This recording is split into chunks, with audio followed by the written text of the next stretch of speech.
What's good, Fin Nation? What's good? It's your boy Reason. We are back here for another one, and tonight I'm joined by the homies Martin and Mr. BallGame. What's going on, boys? What's up? What's up, fellas? What's up? Salute. Fins up, fellas. Hey, it's all good, man. Back here to set the record straight. Make sure people understand what really happened on Sunday, bro, and get people off of this give you kids. real story. Give Yeah, you real yeah. story. Seems like we're always having to do that, doesn't it? Yes. Unfortunately. Yes. So I mean, we're gonna get into the all 22 here, and then after we do the all 22, we're gonna get into. I'm just gonna go over this article with you guys. It's all about the offensive line with Emile Jean-Pierre and everything that went on today, and what Barry Jackson's hearing in terms of there's changes coming apparently, but they're not really changes. So we'll get into all that later. Before we get into the film, like I asked you guys last week, I just want to get your initial thoughts on the clips that you guys watch before we go live. BallGame, before what did you think on your initial watch through of all those reps? Horrible coaching.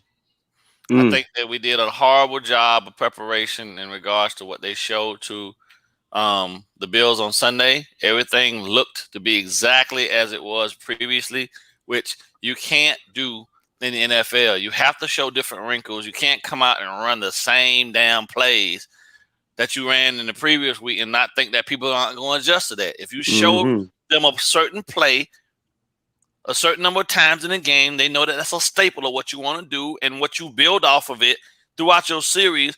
If you script the same damn plays over and over again, they build their script to defend those. Even on the bootleg stuff that Tua was trying to do, somebody was in his face every time. And you can't tell me that Buffalo was just that much more ahead of us. They were dialed in because we showed our hand. We didn't change anything. And that's horrible coaching, in my opinion. So it starts at the top, right? And as we look through this film, for those people out here that said that the kid didn't go through his checks and point out the mic and point out the blitzer, you don't know what the hell you're talking about because he did it. It's exactly what he was supposed to do, and the shit still didn't get fixed. So I don't want to hear that crap. Martin, what have you thought after your first watch? I'm gonna double down with BallGame because when watching the offense versus when we watch the defense, it's like it's reminiscent of like the early 2000 Tampa Bay Buccaneers where defensively they were just lights out, but for whatever reason the offense could never get over that hump, and you can clearly see the difference between intensity defensively versus offensively, and I think it boils down to the coaching, man.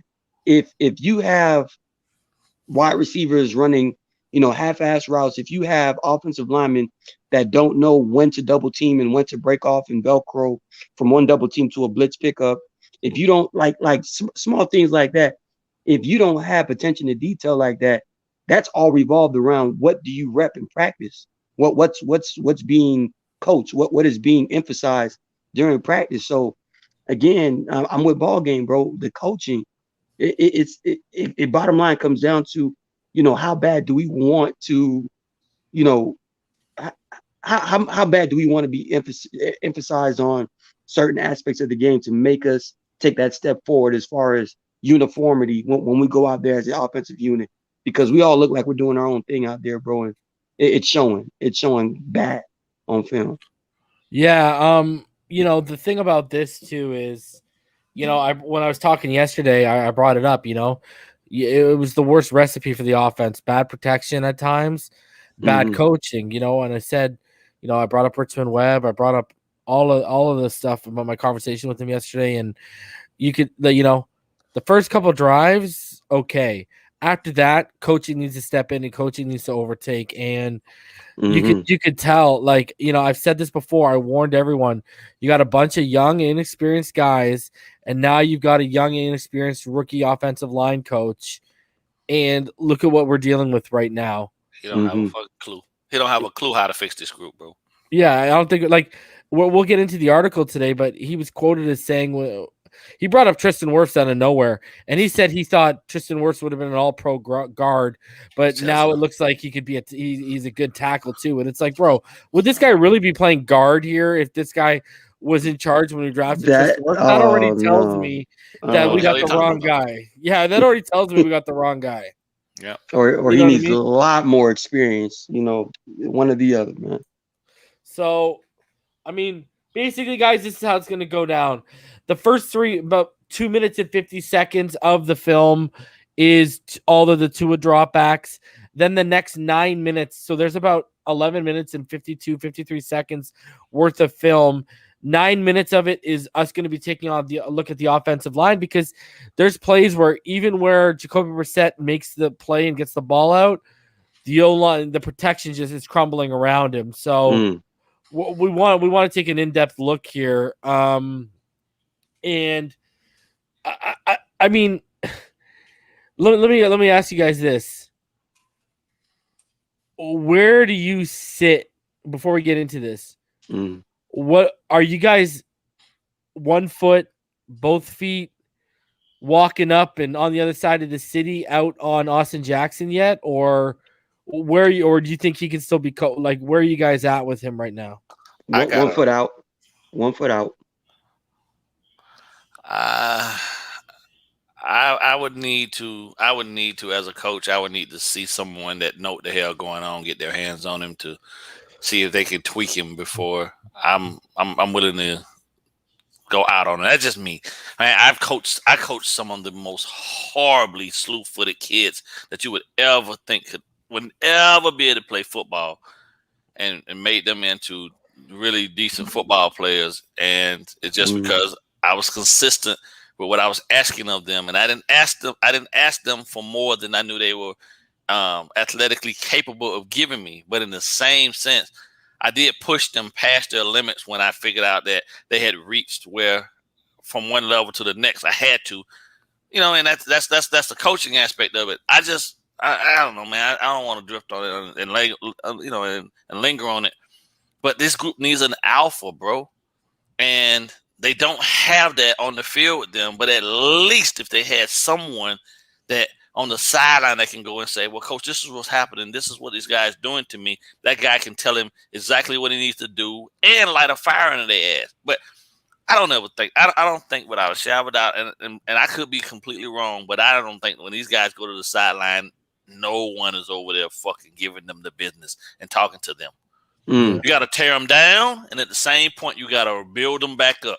They are kids, right? They need consistent reinforcement of the things that you work on, the fundamentals. And if they're not getting that, bro, they're left to their own devices to figure it out.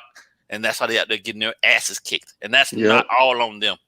Yep. You know what's crazy? Even Myles Gaskin looks like he's regressed as a pass blocker. I'm like, this is just rubbing off on everyone right now. I know, effect, bro. Yeah. Like you just they're still kids, man. You can't just leave these dudes out there and think just because they're superior athletes that this game consumes you, right? Even the greatest athlete without some coaching, bro, is going to look average. I agree. A core of our starters are third-year guys, some of which are 2-year starters. So it's like, come on, man. Yeah. There's still a lot more coaching that needs to be done. Guys, there's 256 of you in the room right now. Go ahead, smash that like button. If you'd like to donate to the channel, paypal.me/Phinside. Become a Phinside, the NFL Patreon. Patreon.com/Phinside, the NFL. You can also become a member of the channel. All of it helps support. Appreciate each and every one of you that do support the channel. Starting off with the Patreons: Rhino Sith, Big Spec 94, KL Day, Ramon Casillas, Seth, Slim Pickens, Red Dino, Marino's Goat, Keith Davis, your boy Trev, Josh, Jazz803, Martin, Arkham Elf, Irving, Drew Boo, The Show, Jawar Thompson, Jeff Jackson, Andre Villarreal, J Love T, Todd Labruto, The Enigmatic Man, Georgie Boy 23, Florida Born, Michael Rodriguez, Dennis Klassen, Philip Leduc, Tommy Flores, Ron Levy, Marino Ron, Anthony J. Marine, Brett Potvin, Joe Crotwell, Rhonda, Logan 15, Justo, Robert Martin, Reginald Calbo, Drip Entertainment, Anything's Possible, Troy, Nelson Alfonso, Ernesto Gonzalez, and Rafael Lopez.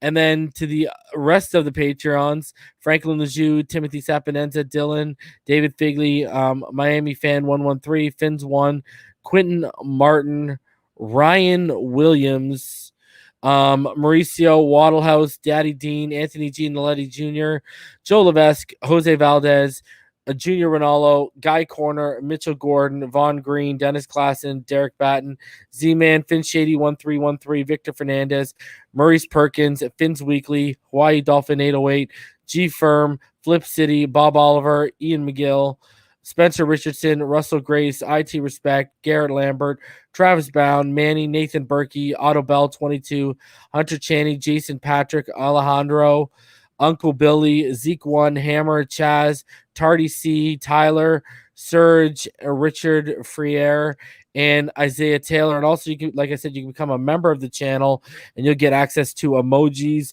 and you will also get access to badge by your name with mod status. With Patreon, you get mod status. So if you're a new Patreon and you need to be modded, let me know in the chat, and I will make sure to take care of you after this show to make sure you're a mod for the next broadcast, just because we're about to dive into the film, so I won't be able to sit there and read the chat. And also you also get access to inside info, things that I hear that I'm allowed to pass on to you guys. I will tell you first on the Patreon before I put it out on any public platform. And then on top of all that, both of you guys are going to get, patrons and members will get access to film studies before they come out. I'm going to be doing a Javon Holland film study in the next couple weeks. I'm just scrapping the Raekwon and the X stuff because it's too late into the game right now. I'm going to be doing a Javon Holland film study over the next 2 weeks. I'm going to be putting it together, so I'm going to wait about 4 games deep and put it together, but I'm already starting to compile plays.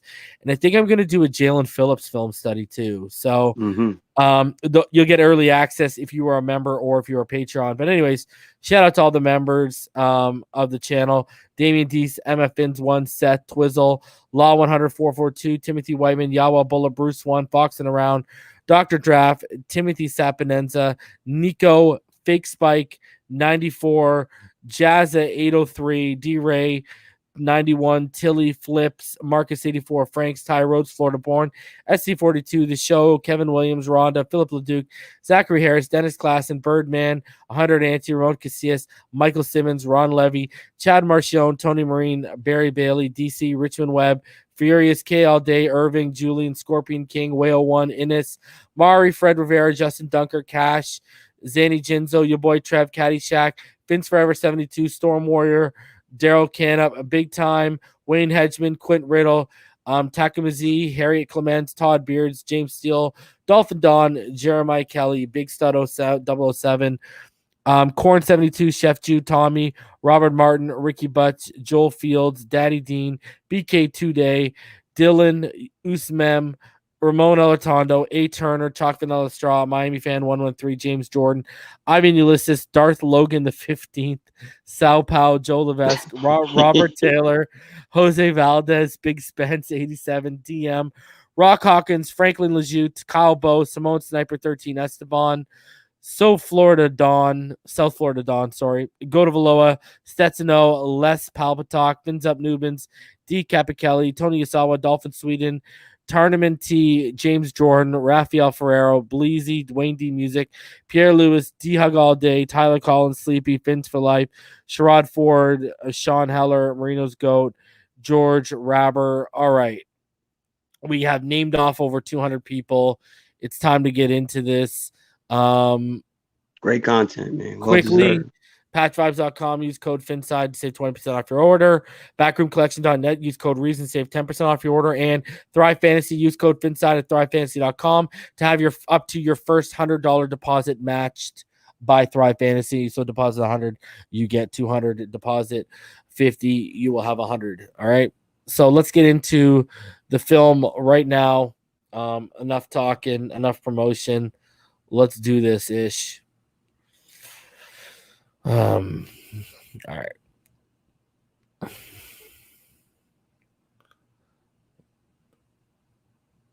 Wide screen, large screen. Yeah, I'm gonna go full screen. Let's get into this one, man. First play. Yeah, I know. Eh? First play, bro. I'm gonna pause it and bring it back. So people just give me a sec because it's gonna start running right off the rip. All right. So yeah, first play. Again, 274 of you in the room. Go ahead, smash that like button. BallGame, you there? You alive? Yeah, I'm here. All right, you ready? Yeah. BallGame died watching this offensive line, saying, like, "What am I doing with my life?" Slit his wrist. He's like, "Oh shit." Yeah, he's in a bathtub right now, I'm thinking about whether he's going to throw the toaster in after watching this offensive line. All right. Oh man. So you got 12-man personnel. The Bills are showing cover 2, but Hyde's going to creep into the box. Yeah, make it a 1 high. Yep, and Hyde will start. And then he starts dropping back post snap. No one IDs the blitzer, which is Taron Johnson off the left side. And if you watch up here on the safety, Poyer is going to move up. The high safety to the top of your screen there, guys. Poyer is actually going to move up and erase Parker on the slant. This is the play they ran like 5 or 6 times and they started the game off with. So the tape, needless to say, the tape is out on this play, okay? So they're like, let's open the game up with it. Now, the problem with this is the concept sucks. Okay, because if you look at the bottom here where you got Waddle's going to be running. I think he runs like a deep post, if I remember correctly. And there's no outlet or check down. Two down routes. When they wipe out Parker and that blitzer's coming, the play is your deer in headlights. Right. And running back to the flats. I will say this about this play though, right? And how it could have worked. When you have the concept of, play action, but you include the identification of the possible blitzing cornerback towards the left. Yep. Once you complete the play action as the running back, you complete the play action to the right, you shuffle to the left and still ID block that cornerback. If you press play on this film right now, Poyer took away that slant. He takes it away. They bracketed first read gone. The second read is Jalen Waddle at the bottom of the screen. Boom. Right here. Boom. You get that block right there on that cornerback. Tua steps in. It can develop. I think that would have been first play touchdown, bro. If Tua had that extra second. It can develop. The problem is no one picks this man up. That's it. And so then he gets whacked. But because you look where Waddle is. But let's go to the God view for this one for a second. Yeah. Okay? So first of all, let me bring it back here. Okay. If you watch him, when he motions, let me catch it. When he motions right here, he's looking to his right. So he's brought that man off, right? And so that side is free now. Like that's your weak side now, right? Well, no, sorry, it's not. But what I'm saying is you've brought that man off when Smythe was over there and that was Max Protect to the left, right? So if you look at him, watch his head. Now he motions Sethan Carter over to the right side to make it strong side to the right. The problem is, look at his head. Tua's looking to that side and the motion started, right? Taron Johnson, it's Johnson or Jackson? It's Johnson, right? Johnson. Yeah, Johnson. So he's a yard off the line right now, right? But if you actually in the box. look, but yeah, I know. But if you actually look at before he motions, look how far back he is right now. He don't move until the motion happens. Yeah, when his foot steps back, that's when the motion. Yeah. Now he's gonna creep fully up to the line for the snap. No one picks him up. Austin Jackson is on an island. Yeah. Kinley's in blocking, like inside blocking, comboing with Dieter. That's over. That's what he was supposed to do. Yeah. Yeah, that's his assignment. And now it's just no time. Yeah. The problem is that play could have worked had he just not even motioned him across the formation. I'm only assuming that the motion was a part of the play. And if that's so, if we can rewind back to the beginning of that God view, right? Yeah. We're looking at a 4-3 right now, right? 1, 2, 3, 4 on the defensive line, and 1, 2, 3 including the cornerback, right? Yep. So we're talking about a full-blown pass protection with that tight end motioning to the right. That's a double team on the defensive end, and then Robert Hunt. But I'm just saying, Robert Hunt and Jesse Davis should have double teamed the D tackle. Dieter and Kinley double team the D tackle to the left, and then you got the 1-on-1 with the defensive end with Austin Jackson. If I was Tua, or not even Tua, if I was the running back, and you have a play action and the cornerback is identified, once you motion, he has to break free back towards that blocking that left side and just pick it up and for that extra watch second. him. But watch him. He actually shifts. If you watch after the play action, Gaskin goes to the right side to pick up a block. Look, he's standing there to pick up the second level, right? And but Dieter picks it up anyways. So now you got the free man over here. You're right. If he would have cut back to the left, back to the other side, you know what I mean. But it's too late. He's already arced around him. It was a very confused blocking assignment because as soon as the ball is snapped, there were 3 offensive linemen blocking one guy. Yeah, you know what I mean. That's just blown pass protection off the rip. Yeah. So if you're leaking, listen. My thought process would be if you're leaking or you play action and then the running back is supposed to be a part of this whole process, you could have got the same effect by just bringing 81 across the formation, and then the running back could still be up there as a blocker to help 77, or at least chip the end. And now you don't have to worry about anything. You still got your motion in it, right? But now there's an overhang because that's all the safety is. I mean, all the corner is at this point. He's an overhang. Overhang defender. And you never when do you ever leave the overhang free? Man, somebody's got to account for that guy because he's got a beeline, uninterrupted beeline to the quarterback, and that's just horrible. Yeah, horrible play call. Horrible protection. Yeah. Because you know what? If that slant isn't taken away right now, Tua makes that throw right there. But they played that perfectly. They knew exactly what was coming at them. Agreed. But then the option 2 is Waddle screaming it's too free long developing. Over you the need top. something underneath. Something else. I agree, but because, again, if they take away that slant, yes, and they send a blitzer, you don't have any. You don't have anything that you can make a throw towards unless you're gonna get a pocket to waiting for it to develop. The issue I have with this whole concept is the fact that it's only 2 routes on the entire freaking field, bro. Yeah. And you motioned, you motioned all these tight ends, bro. Like you did all the tight end motion for them just to block to the right side, because if you see the beginning of the God view, Smythe was motioned over first. We just caught the tail end of it. Then they motioned over Ethan Carter. Yes. If you would have, if one of those guys would have just broke out into the flats or got another option. You got an option to dump it out to, but they're not giving you that. 2 routes. Freaking retarded. It's not a good concept. It's not a good play. It's not. It's not. But it could have worked if that backside corner was blocked. That's the only caveat in all this. You would have had it develop. 2 things would have needed for it to work. A, the safety doesn't identify and bracket the slant, or B, you pick up the corner blitz. The corner blitz. And hope that your guy wins the matchup. Because if you look back at it, there were still 2 guys over there with Waddle too. But as far as the angle, like the defensive body positioning, right? There was no way they would have caught up to Waddle once Waddle broke towards that post route. He was out of there. You know, it happens later in the game. It happens later in the game for Brissett, and Brissett doesn't notice it, so it's even worse than what Tua said. We'll look at that.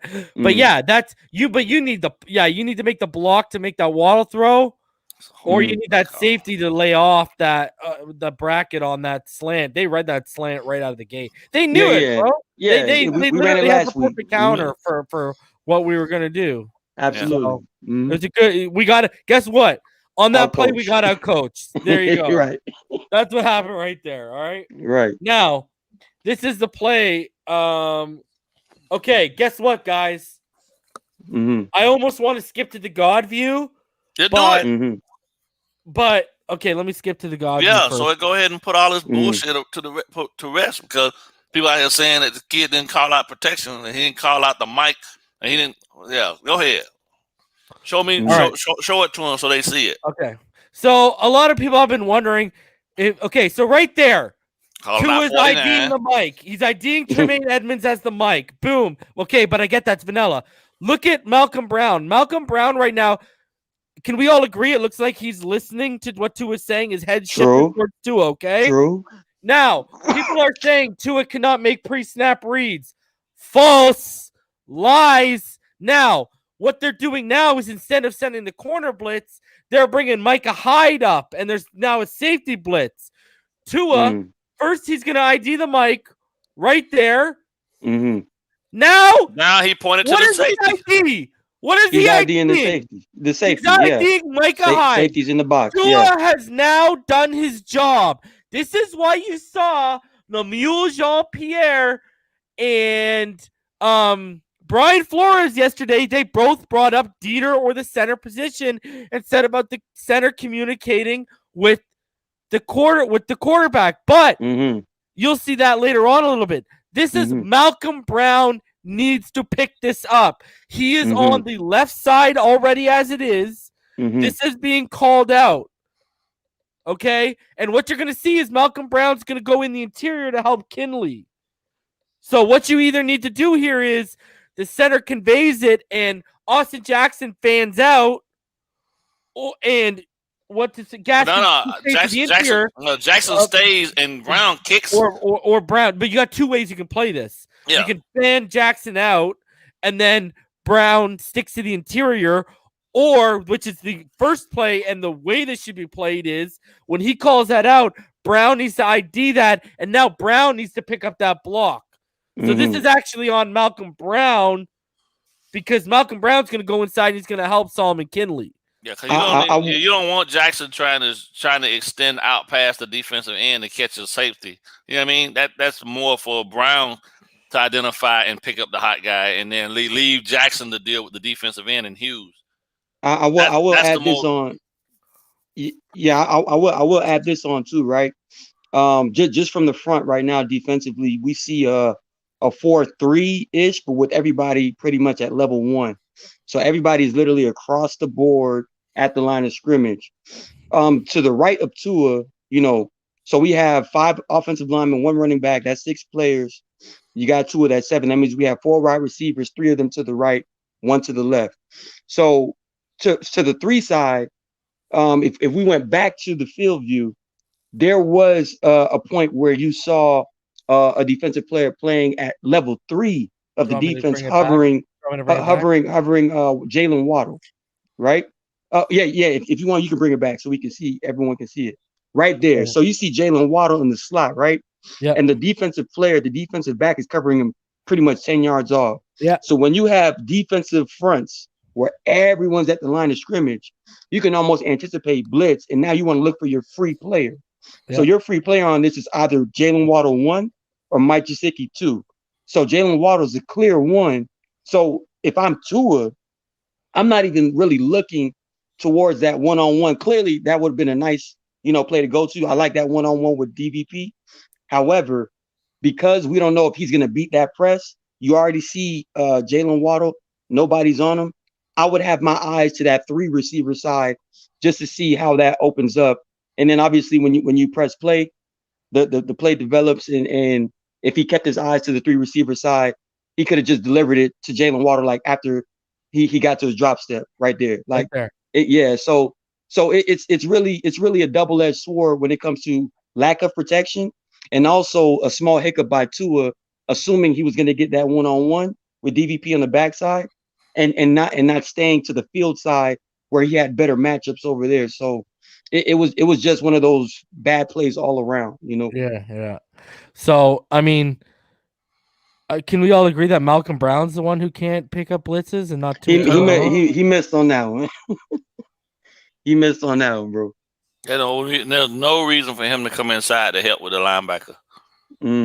None, 0 whatsoever. And actually, his whole job back there in the blocking scheme should be the overhang. The overhang. No. I'm sorry. I'm telling people, watch. This is what I'm saying. Mike Blitzer. Yeah, right. I'm gonna make a film of 10 minutes of that looping and me saying Mike Blitzer. And Brown has the easiest job, to be honest with you, because he doesn't have to go anywhere. He doesn't have to step They got to come upfield to try to get the Tua. All he has to do. And the BallGame, Tua doesn't even have to shift them. No, Tua doesn't even have to motion. He's already there. Left. He's right there. Yeah. So you stall out Hyde, and this play doesn't get killed, and Tua don't get sacked. But no, he decides he wants to jump up in there in the middle of all of that. Why? I know. Can we get that guy handled? He's handled. That was bad. Tremaine Edinburgh and Tremaine drops out. Drop back, right? And now that leaves one man free. Yeah. Kinley has no one to block. Bad.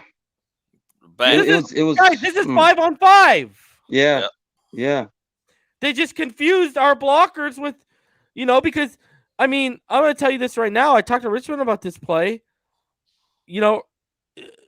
Left tackle, there's multiple people who can identify this too. Mm-hmm. You know what I mean? Like this can work its way back to the quarterback, but the quarterback already picked it up pre-snap. Man, just a bad play all around, bro. A bonehead play by Brown is what it was. Let's call it what it is, bro. The running back, there's no reason whatsoever he needed to step up inside of there when you got a guard already there. Right? I know. It was a miss on Malcolm. Yeah, he's an extra protector in the backfield, not up at the line of scrimmage. He doesn't need to step that far up in there anyway. Mm-hmm. You know what I mean? If anything, he should be focused on the outside. He should be focused on the outside of Kinley's left leg. Jackson's left leg, and slide out to pick up the extra guy because everybody else has everybody else covered. In Malcolm's mind, as soon as he sees that linebacker that Mike identified, linebacker is not immediately blitzing, to the next he has to go right to the outside and just pick up whatever he can. Yep. Because everybody got their one-on-ones right there, bro. So just missed blocking assignment. But also, I'm gonna put some blame on Tua just for not being in the right spot with his eyes. Because again, when you see everybody up front at the line of scrimmage like that, you have to look for which receiver is not being covered pressed.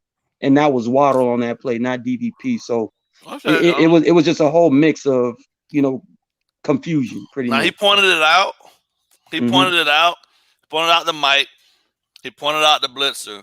The only thing I say he could have probably did a little different was he could have made sure that Brown looked, turned his head, and saw Hyde. You feel me? Mm-hmm. Mm-hmm. Now we don't have that. But now I specifically told you, hey, he's coming. This guy's coming. I pointed him to you.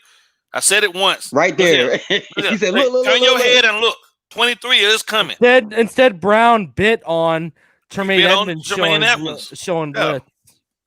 Man, I need Tua to go to like Peyton Manning quarterback school, bro. When he's just like animated at the line of scrimmage, like, hey, because these guys, they just it's like in one ear and out the other for his blockers, bro. Let me tell you, they pay no attention. Mike, there's your blitz. Hey, look, look at Hunt. Right. Look at Hunt. Look what Hunt doing. Hunt's checking. Yeah, Hunt's point checking. Too. Mm-hmm. Yeah. He's like, watch out. Yeah. Alert. Damn, bro. We missed a lot of plays, bro. There's a lot of stuff left on the field, bro. And it was our fault, right? It had nothing to do with Buffalo, bro. Nope. But they were not that good. Self-inflicted, man. Oh, man, this is painful, huh? a little bit, bro. Oh my God. All right. So back to it. Now 12-man personnel. Max protect to the left. Waddle and DVP are the receivers to the right with two under center and Gaskin as a single back. So we saw this a ton in the Gailey era.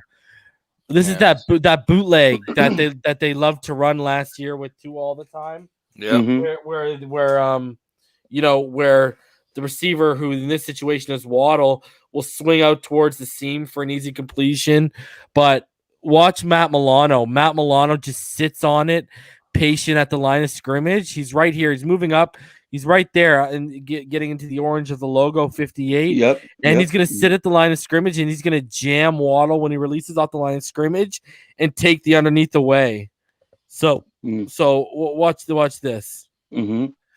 And your problem right now is, okay, when he comes out, look at Let me roll it again a little bit. Jerry Look at the Hughes numbers. in hot It's pursuit. bracket. You got look at the brackets That's though. not Hughes. Yeah, Everyone up here is bracketed, right? Parker and Smythe are both bracketed. You can't make the throw on either one of those guys. Shaheen just broke out of his block, so he's underneath. He just chipped off and he's out. And then you look at the underneath; they took it right away with Waddle by just Matt Milano. And look at the pursuit, and like they're on top of it. They saw this. They knew. They schemed it. They knew it was coming. Yeah. I think two things could have happened on this play as well. Like we could have potentially just by the front that was given to us pre-snap, and we have 7 guys at the line of scrimmage as far as ran the ball. Just run it to the left because we're outnumbering them, obviously up front because that's 4, and then you got the 4-2 right there. I mean, if you just run to the left, just audible it, run to the left. Let's see what we can get as far as head-to-head blocking, and then see what Gas Man can do. But even outside of that, running the regular play, Shaheen, if we go to the God view, if Shaheen makes a solid block on that, meaning just sealing out that edge guy that pursued Tua, right? Yeah. That corner route, 80. It could with Durham Smythe. That corner route could have potentially been a big play as well. Right here, Shaheen seal him out. Terrible effort. Did you see that? But you see the corner with Smythe, right? Look at 81 to the left. Yeah. Right there. As soon as Tua loops around and gets that last seal block from Shaheen, I think he can step into that throw and probably just put like a little touch over the top of that defender. Yeah, that's what I said. Shaheen didn't get his block. Yeah, he completely whipped on his block. He just gave him like a shove in the chest and said, "Oh, there you go." Like instead of a full blown, block. Yeah, seal out. Yeah. Mm-hmm. Yeah. So I mean, again, we're shooting ourselves in the foot, bro. There is nothing real special. But you know what the problem is? I'm seeing stuff that this offense looked inept with Gailey, man. Yeah. I'm seeing Gailey stuff all over this. Anyways, doppelganger. I know. Two in the pistol, 12-man personnel, max protect to the right. Browns behind Tua. Grant motions from the left to the right side. Buffalo showing cover 2. Tua, he's gonna fake the handoff, and Grant's gonna motion back to the left side, and as you see right now, he's gonna swing out into the flats. Watch Tua. Well, this is a very nice throw, and I hate that Jackson nullifies this with the penalty. Watch this. I know. Look at that subtle. You see that subtle? I want people to watch this corner up here right now at the 49. I'm gonna bring it back. Keep your eyes on that corner right here that's on DVP. Watch him bite on the underneath route with Grant because of Tua using his eyes and his slight little sudden twitch. Causes him to bite, opens the slant for the big gain. Watch this. This is the stuff that shows you I can build off this kid. He's got it. Watch. Fakes the handoff. Ready? Balls looks like he's going to the underneath. Look at already. Slight twitch. The boundary corner is biting. Look at. And look at the space. Yeah, and look at the space coming in front of DVP. Tua drills it. Resets with a man in his face. If you go back, there's a man in his face there. Right. That means that's a split-second instinct throw right there, bro. Makes the throw. Look at that dart, baby. Over the middle. Nullified. 15 yards. Nullified by Jackson getting too far downfield. And what I put was right read, right throw, but Austin Jackson is beyond undisciplined, bro. Let's watch him here. Look at it.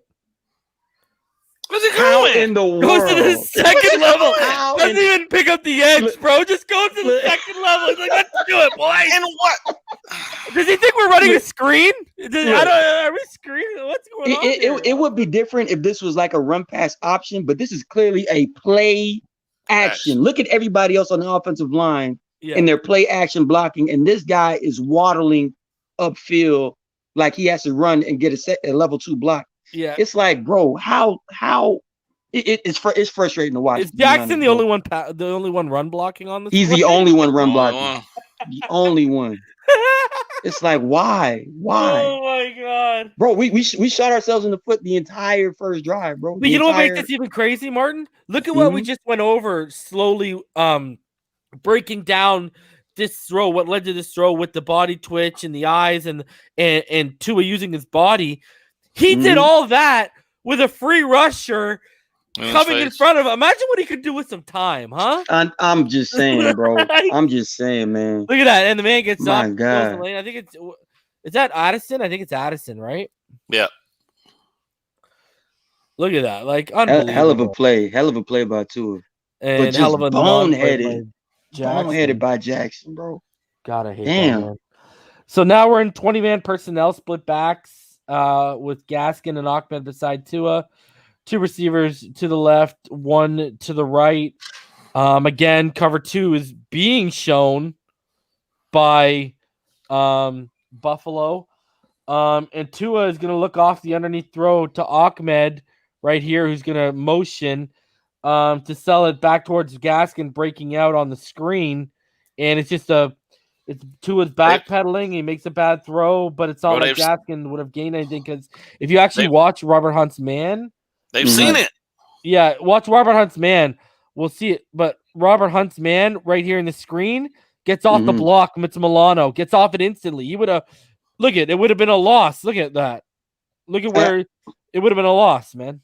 And I actually put bad rep by both guards. I put bad rep by both guards. All right, let's break it down. Break it down for the Algonquin.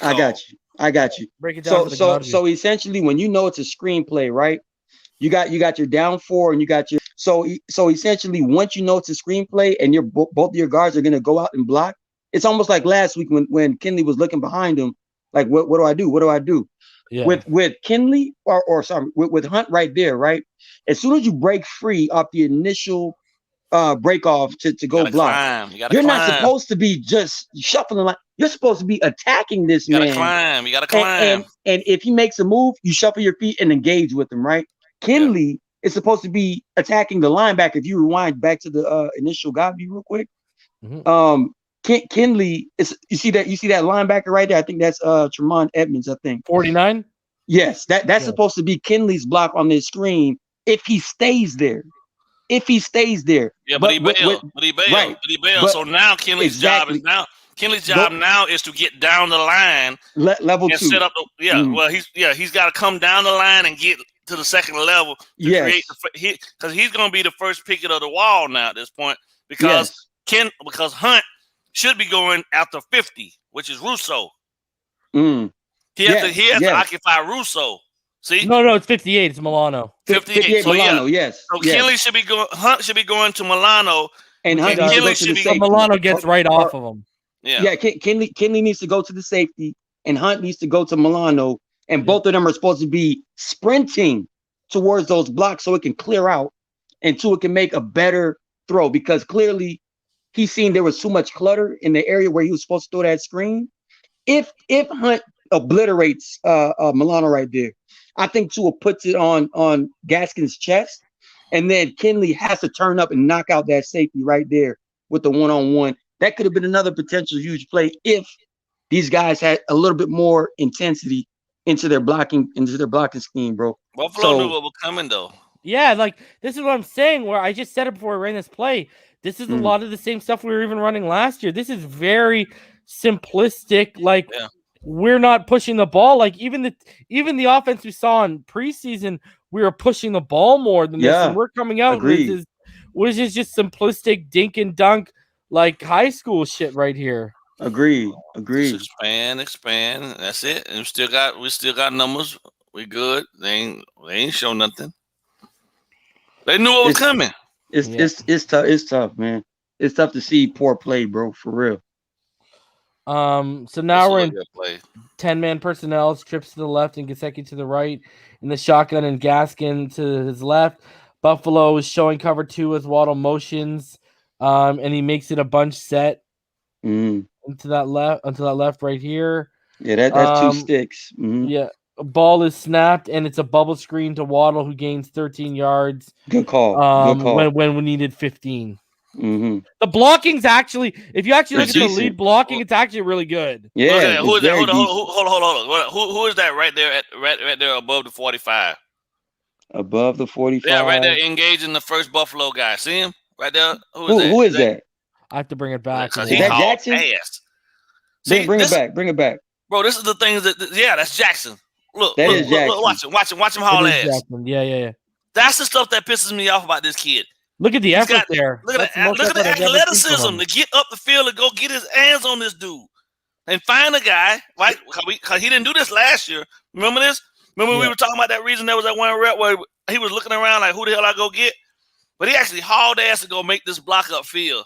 This might be a revelation ball game because we've been running these screens to the right and they've been unsuccessful. Look at it. I think our best screen blocker is probably Jackson on this. Hauling ass. Locate the guy, demolish the guy. That's exactly how they need to be blocking on the screens. Yes. Hell of a play by Jackson. You know Look at Peter down there too. Yeah. Yeah. Jackson led it and everybody else came to follow. Right? And those are great initial blocks by the receivers too. He tried. Kenley a big dude, so that's a good play. Yeah. And then we get to the remember last week they ran the screen to the right side and it was a disaster. Yeah. A lot better when they ran it to the left side because I think Austin Jackson is our best screen blocking offensive lineman, bro. Everybody else looks so confused. He's the most athletic guy up there. He is. So him being the first out the gate to go run, well, it's out of Eichenberg maybe, but his biggest issue is pass pro, bro. That's it. Yeah. You guys ready for it? Here it is, guys. Oh, Lordy. Not really. So 10-man personnel. 2 is in the shotgun. Gaskin to his left. 3 receivers to his right. 1 receiver to his left. The Buffalo again. Let me see. I'm pretty sure they show cover 2 once again. Epinesa down here on Jackson. Now I watched the broadcast view and then I watched this view. You know, because I was like, how did he know his get off? Like, if you watch Epinesa's get off over Jesse Davis here, it's perfectly timed and it's so explosive. In fact, the whole offensive line, their get offs are just incredible, and we'll see it when we get to the next when we get to the God view or whatever here. But once again, you know what it was? It was the clock. The clock was running down from like 3, 2, 1, so they knew. And they anticipated when to time it off because they that's a coach thing, man. Getting the play call in late. Yeah. So Epinesa just he times his perfect get off perfectly. Davis doesn't even get into his kick slide. He had no chance. And AJ Epinesa is already lunging around forward to arc around him and just does it with ease. And if you time it, Tua literally has 1.97 seconds. Now that's ridiculous. I want to address something here. So it's bad. So I want to address this from this view. Now, I saw someone telling this kid to get up after the hit. And then they tried to say that it was a bad throw by Tua and that it almost got interception and this is all his fault. I want to just freeze frame this before we get into breaking down this play for a sec, guys. Okay? Steps back. He's hit as he throws. Bro. Yeah. No chance. Tua does not throw and then get hit. No chance. Tua's hit and then he throws. Okay, Tua's hit as he throws. Okay, that ball came out as he's being hit. So the stuff that I'm hearing about this, he almost got an interception. Get up. Look at this hit. Look at the ball's not out and he's being hit. I just freeze framed it perfectly. The ball's not even out of his hand yet and he's getting hit. Look at his base right now. There's no way. It's compromised. Yeah. It's collapsing, right? There's no way. So, never had a chance. You guys expect perfect dots when Jesse Davis. I want people to watch Jesse Davis as I bring this back too. Look at Jesse Davis here. No feet, no reaction. Look, let him by. Look. Dude, this guy's just starting to get into his kick slide, and he's already full steam. And he's right around him. Yeah, right through him. That's the lookout block. He never kicked. That's the whole point. All he did, he just dropped straight back, and then he didn't have no leverage on. Dropped his butt back. That's it. Hey, Drippy and T called that the lookout block. Like, look out! It's not funny, bro. That's a bad formation, though. Tell me why the tight end is detached. Why couldn't he be there also to help on that block and then release? Well, then put somebody that can block. Even if he just chip and go. And we ain't gonna talk about Austin Jackson. But again, can I say the obvious? Bro. This is 5-on-4. Yeah, crazy, bro. Yeah, this is 5-on-4. Should have been the first down. Yeah, we shot ourselves in the foot.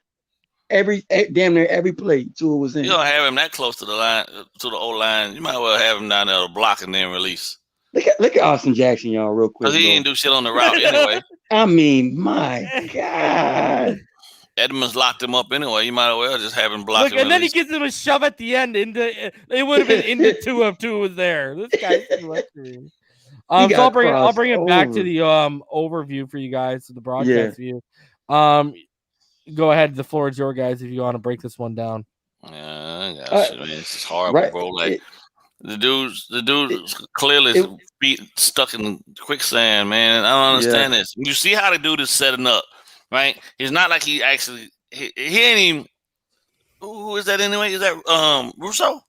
Epinesa, the one that beats Jesse Davis. Yeah, he's not. He's not even trying to disguise the fact that he's looking to target that outside leg and come underneath, bro. I know. You know, his whole stance is telling you, I'm coming right past you. All Jesse has to do is slide and slow him up, put his hands out and ride him around. But nope, he drops straight back, which gives him that much more of a disadvantage because now all Epinesa, and when you roll it through, all he do is dip his shoulder on him. And got lower than him and then came around. This was definitely going to be a completion because Waddle did a hell of a route, bro. You seen how he motioned in and motioned back out? Yeah, right there. Yeah. That little skip, and then he back in. Yeah. Tua would have put that right on his chest. That would have been the first down. But again, bro, I don't know, man. We got real problems. I want people to realize this. I want people to realize this. Okay, I'm gonna freeze it. Mm-hmm. He just got to the top of his drop, bro. Yeah, he just got to the top of his drop, Martin. He literally that's not even like he didn't even have time to like survey. Like he wasn't even sitting in the pocket. He just got to the top of his drop and look at that. And his intended target is not even turned around to even make attempt on the catch. That's the crazy part, bro. No one's turned. No one's looking, bro. It's crazy. It's crazy how people expect Tua to just be a magician out here, bro. Nah, he's human. He needs help too. He needs help too, man. So, man, my thing is, if Jesse Davis, if they saying he was hurt, then why is he on? I mean, why is he on the field? I know. I would have loved Liam Eichenberg to start this game, bro. Why is he on the field? I said that from last week, bro. Give me Liam, bro. And what they need to start doing, I think, more than anything at this point, until they figure it all out, bro, is give these guys as much help as possible. Fucking max protect, if bro. you want to put something on Tua, you might be able to put on the first play of this whole game when that blitz didn't that Jackson the Teron Johnson blitz didn't get picked up. But the next play, they brought up Micah Hyde and he adjusted to it and he picked it up and he pointed it out after the mic. So he picked it up and they missed it and they whiffed on it. And now he hasn't made a bad play since then. It's just look at what's in front of him. Whenever he makes a play like the throw to DVP, they're still making bonehead plays to nullify it. This was rough. It was rough to watch. Credit where credit is due. Epinesa's a monster. And BallGame, I said to EM, do you remember when in 2019 when we were on TD's show, me and you remember the hype on AJ Epinesa back then? Yeah, sir. We were legitimately talking top 10 pick. He was a steal in October, November. Yeah. So he was a steal in his draft. I agree. Mm-hmm. So we need 6-man protection every freaking play until they can prove otherwise. I mean, we have 5 tight ends, bro. Just leave 2 of them in the block, bro. You know, whatever. Let's just do that because we can't keep having our guy just on the ground like this. And AJ Epinesa doesn't give Jesse Davis the work a couple times this game. He shows everyone the Austin Jackson tape from USC all over again. Iowa. At the NFL level, man. Bro. That's incredible, man. Brutal, man. Just brutal. Okay, so now we're going to get into something I never thought we'd ever do on Phinside the NFL. Kobe Brissett. Kobe Brissett plays here. But what we're going to do is we're going to focus more on the offensive line here. We're not going to focus so much on the completions and everything like that. We're going to focus on the trench battles and how the offensive line does here, okay? So you got 10-man personnel, 2 wide receivers, tight to each side. Brissett's in the gun with Gaskins to his left and Buffalo. They're showing cover 1 man, I believe. Dieter can't get off his initial combo block with Kinley quick enough. And you're going to see the linebacker right here, the inside one on the inside hatch there.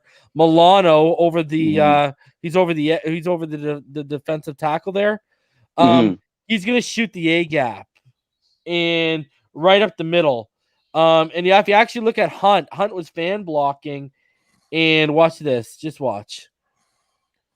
So he shoots the gap right there, right? Now, if you watch Hunt, he's fan blocking, right? He's got his hands out. So he actually feels Milano. And should have turned full face to him then at that point. Once you got your hand on him, you need to turn and engage him with both. No, watch. So watch. He's going to turn. Yeah, catch it. Right? And he caught him just enough to throw him off. But the problem is, guys, look where Austin Jackson is.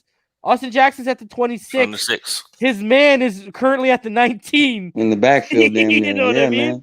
So it's a breakup. Like, look at Austin Jackson. He's about to run alongside Jacoby Brissett here.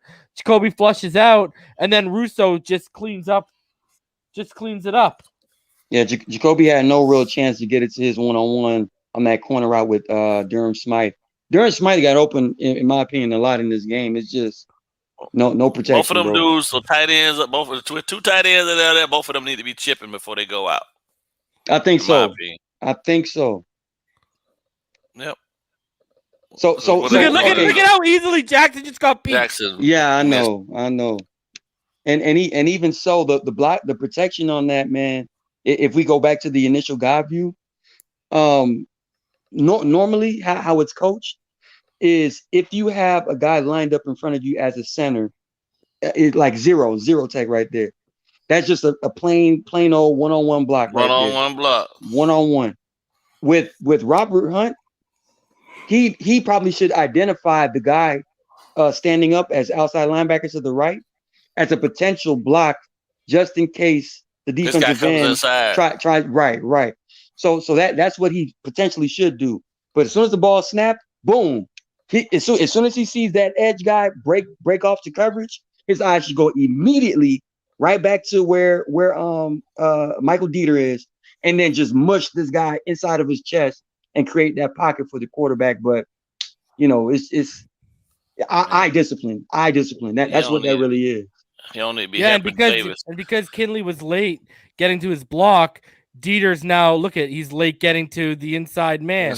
Everybody was late. Everybody was late up front. Yeah, but you see Durham Smythe right there, kind of shouldering that guy to the top right. Yeah, right here. Yeah, that was supposed to be Jacoby's throw right there, man.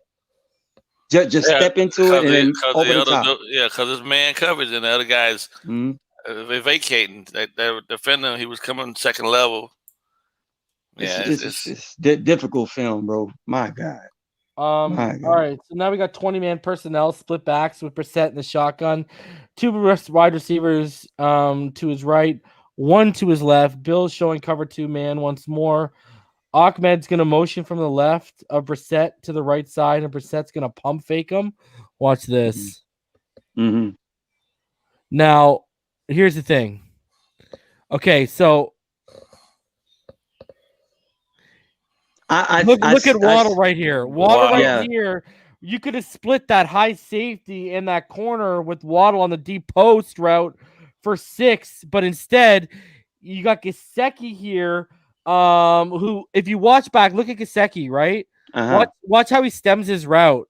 It's a fade. It's like a fade route. Watch. Yeah. He's gonna look like. Watch. If you look at Gesicki, he's gonna look like he's gonna chip or block this safety that moves up here on the Ahmed, right? Because they move up on Ahmed, right? Yeah, so decoy. Yeah, Gesicki's gonna look like decoy he's gonna chip it. And look, he even looks at him like, "Oh shit, you're coming in on me, right?" And then decoy he just runs by him. Yeah, runs out. Now, reason you see, I think BallGame mentioned you got to make that throw right there, though. That throw's got to be a laser right there, bro. So you have Waddle deep, Gesicki whole shot, and then Ahmed as a flat defender, right? Yeah. So I believe Jacoby read this correctly, because if you look at that defensive back, the cornerback all the way towards the numbers near the 20, he's basically bailing as like a cover 3. If you see the safety in the middle and the corner on the other side, right? Yeah. So it's a cover 3, meaning right now that wide cover receiver. 3. It looks like cover 3 right now. That wide receiver is dragging that cornerback, right? Jacoby Brissett, I think that was the right the right read, but the wrong throw.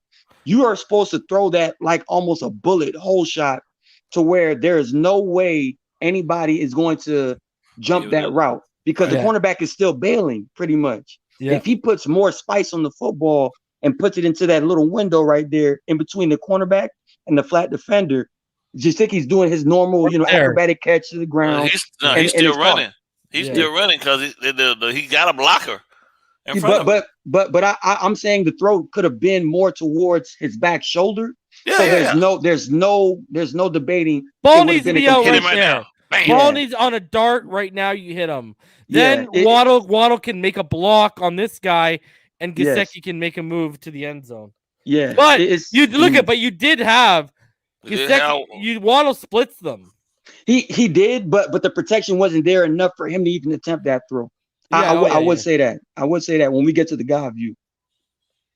But that's a whole shot right there, man. He's supposed to put it to his hip. Yeah. Like bullet it through. He just lobbed it up there like, this is Pee-wee, bro. Like, nah. He's a professional athlete, dog. And he's supposed to have the big arm out of the two between him and Tua. Right. Now, and I think Tua makes that throw. You know what I'm saying? I agree. So the pump fake to Ahmed to sell it. Mm-hmm. Hold the linebackers. You know what? I'm push back. I'm with you on that reason. You see the double teams right there? Yeah. He potentially could have took that extra step up right here and see if that cornerback sticks with Waddle or breaks off into Gesicki and then probably hit that whole shot up the top. Yeah, you're right. You're right. But he made up his mind right there. Look at Waddle jumping up already. Like, why didn't you throw the ball to me, bro? He's like, God damn. Oh man. And then boom, it's gone. We shot ourselves in the foot most of this game, bro. Nice tackle by Ahmed. Yeah. He's a football player, man. Look at this guy over here. Maybe if you show some of that effort when you block. So right? Empty set, 3 to the right, 2 to the left. Buffalo, I don't even got to say what they're showing because we already know what it is. Cover 2. And it might be, I don't remember if they drop back into cover 3. Like, I know we talked about before we went live that they did that a lot. I don't remember if they do that on this play. Mm-hmm. So empty set. Mm-hmm. Yeah, empty set. And Brissett just needs to stand right up in the pocket. Watch. Okay, I want everyone to watch Austin Jackson here, left tackle. Mm-hmm. Watch the man, the edge coming off. That's Mario Addison. Mm-hmm. Boys, watch this spin move. I don't know if you guys remember watching this. Nah. He just can't handle speed or athleticism off that edge. Watch this. Kinley comes over to help and does absolutely nothing in the situation. Watch this. Watch the spin move. Watch the spin by Addison. Whoop! Oh, inside. Just inside. Come across your face with a spin. Like he's a blocking dummy. Yeah, they drop back into different post that's cover coverage, 4, right? Yeah. Match coverage. Cloud coverage, bro. Cloud coverage. But the outsides were open though. The outside was open, but no time. It's tough playing behind this offensive line, bro. They're just inexperienced, man. Yeah. They do not know how to communicate. They do not know how to double team block. This looks a lot like that Dallas offensive line when they first started putting them together. So what you're gonna see here is I'm gonna freeze it. It's just bad hands by Jackson on the spin. And if you watch his anchor, it's awful. His base isn't even squared. Watch.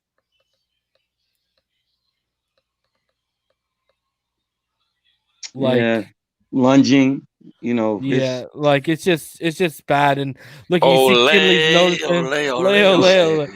And you see Kinley's picking him up now, but it's way too late. Yeah, way too late. And then Brissett stands up in the pocket and makes the throw. Kudos to him. Credit to him. Yeah, he made the throw, and because he wasn't clean enough for long enough, he couldn't lead Waddle, but he made the throw, so credit to him. 11-man personnel. Smythe motions from the left in line to the right side as a wing back now. Brissett's in the shotgun with Ahmed to his left, 2 stacked to the right. Yep. And 1 wide out left. No one picks up that corner who just blitzes off the edge right there. And this is where Brissett notices him as he we're gonna see it when you move up, but if I freeze it right here, watch. Brissett's gonna notice him when he fakes it to Ahmed right there. Look, his head's up. He notices it, right? Yes. And so what he has to do here is he pump fakes him, and DVP down here is gonna run a quick out. The problem is this is an RPO. And if you watch Gesicki and Waddle and Smythe up here, they're blocking for the run. So Brissett should have actually handed this ball off in this situation because this is like, here's the thing, guys. They had numbers too. People are trying to tell you Tua is a 1-read quarterback. We are showing you right now that conceptually this play has offenses that are making plays that are making Brissett a 1-read quarterback because there's only 1 read to make. So if you watch it, he pump fakes and evades, but now it's gone. And if you look at Gesicki out here by the 44, he's fully blocking. His back's to the quarterback. He's run blocking. So this is what I'm sitting here saying. They are conceptually hindering their guys as well, too. This is I agree. An RPO 1 read. If that read is taken away, you have nothing. You have to make it happen with your legs. That's a shame, man. Shout out to Fins1, $5, the 3 legends speaking the truth. Thank you for all your knowledge of the game. Keep up the great work. Appreciate you, Fins1. Salute, brother. So so people need to understand this. People are out here trying to tell you that Tua Tagovailoa is a 1-read quarterback. Well, when you deal with RPOs only have 1 or 2 reads. That's how that is built. So in a way, that's how this offense is built right now. Right. If I'm Godsville, I'm completely moving that RPO to the side for now, and just we got to start repping progression routes, bro, because it's getting 3 levels, bad, man. bro. 3 levels. We don't have the blockers for RPO. We don't have the line for RPOs right now. We don't. Not right now. You need blocking and a run game. We don't have that right now. Yes, we need absolutely. 3 levels and a check down. That's what we need to be doing. Absolutely, yeah, exactly. That's what they're doing for Herbert. Yep. And they're even manufacturing space for Herbert. With you see us running the bunches, they're rubbing out and creating rubs off that shit and manufacturing open space for guys like Keenan Allen stuff off those bunches. We're not even doing that. So that's like rough. You see, no one identifies the free blitzer that's coming up right now. He motions them. And with the water. And with Jacoby Brissett, him knowing that he's not going to hand it off for the RPO, I wouldn't even flash the football for a play fake when you can clearly see the cornerback is blitzing, bro. Yeah. Just get the ball and just throw it to the guy, man. Get the ball out your hands, bro. Yeah. Brutal. All right. So play number 12 now. We'll get into 12-man personnel. You got trips to the right, or as Martin likes to call it, Trey. And with the tight end. Receiver to the left. Tua, Brissett in the shotgun. I wish it was Tua. With Gaskin to his left. So Brissett makes this throw, but watch Gaskin and pass pro. Remember how earlier I said he's getting worse? Watch Gaskin and pass pro here. Whoa. He got beat, but I still like the effort. He got beat. The effort, 110%. But holy shit, bro. That was just a better player, bro. He matched up. Because here's the scary thing. Hey, I like for people to fight back. Gaskin's supposed to be our best pass blocking running back, and even he looks like he's regressed right now. I like for people to fight back too, but it don't matter if you get knocked out still in the fight. You know what I mean? Like, just an ugly rep. Yeah. We can get back to the guy view of the blocking on that one because it looked pretty decent from the initial play right there. Yeah, they picked him up. That's decent blocking. And obviously with Gaskin, he just got beat out, but that was a good job by the offensive line. The offensive line was fine there. I was just showing even Gaskin looks like he's regressed compared to what he was last year. That's kind of hard. agree. You know, last year he would have been pushed back like that. I'm gonna give him a little bit. No, it's not Gaskin. It's the coaching. I'm telling. Yeah. This shows me the coaching is not good right now. Because a running back against a defensive end. That's tough sledding, especially when you're undersized. Man. I know. But that's great effort though. I still like it. 11-man personnel. Gaskin to Brissett's left in the shotgun.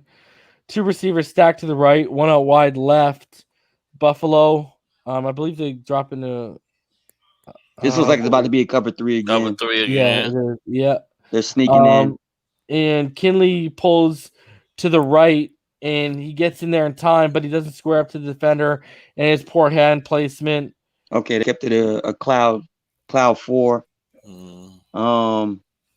What did anybody blitz on that? I didn't even see. That's 3. That's only 3. Yeah, well, no. What I'm saying though is the free safety 23, right? He levels off, so he's got mid zone.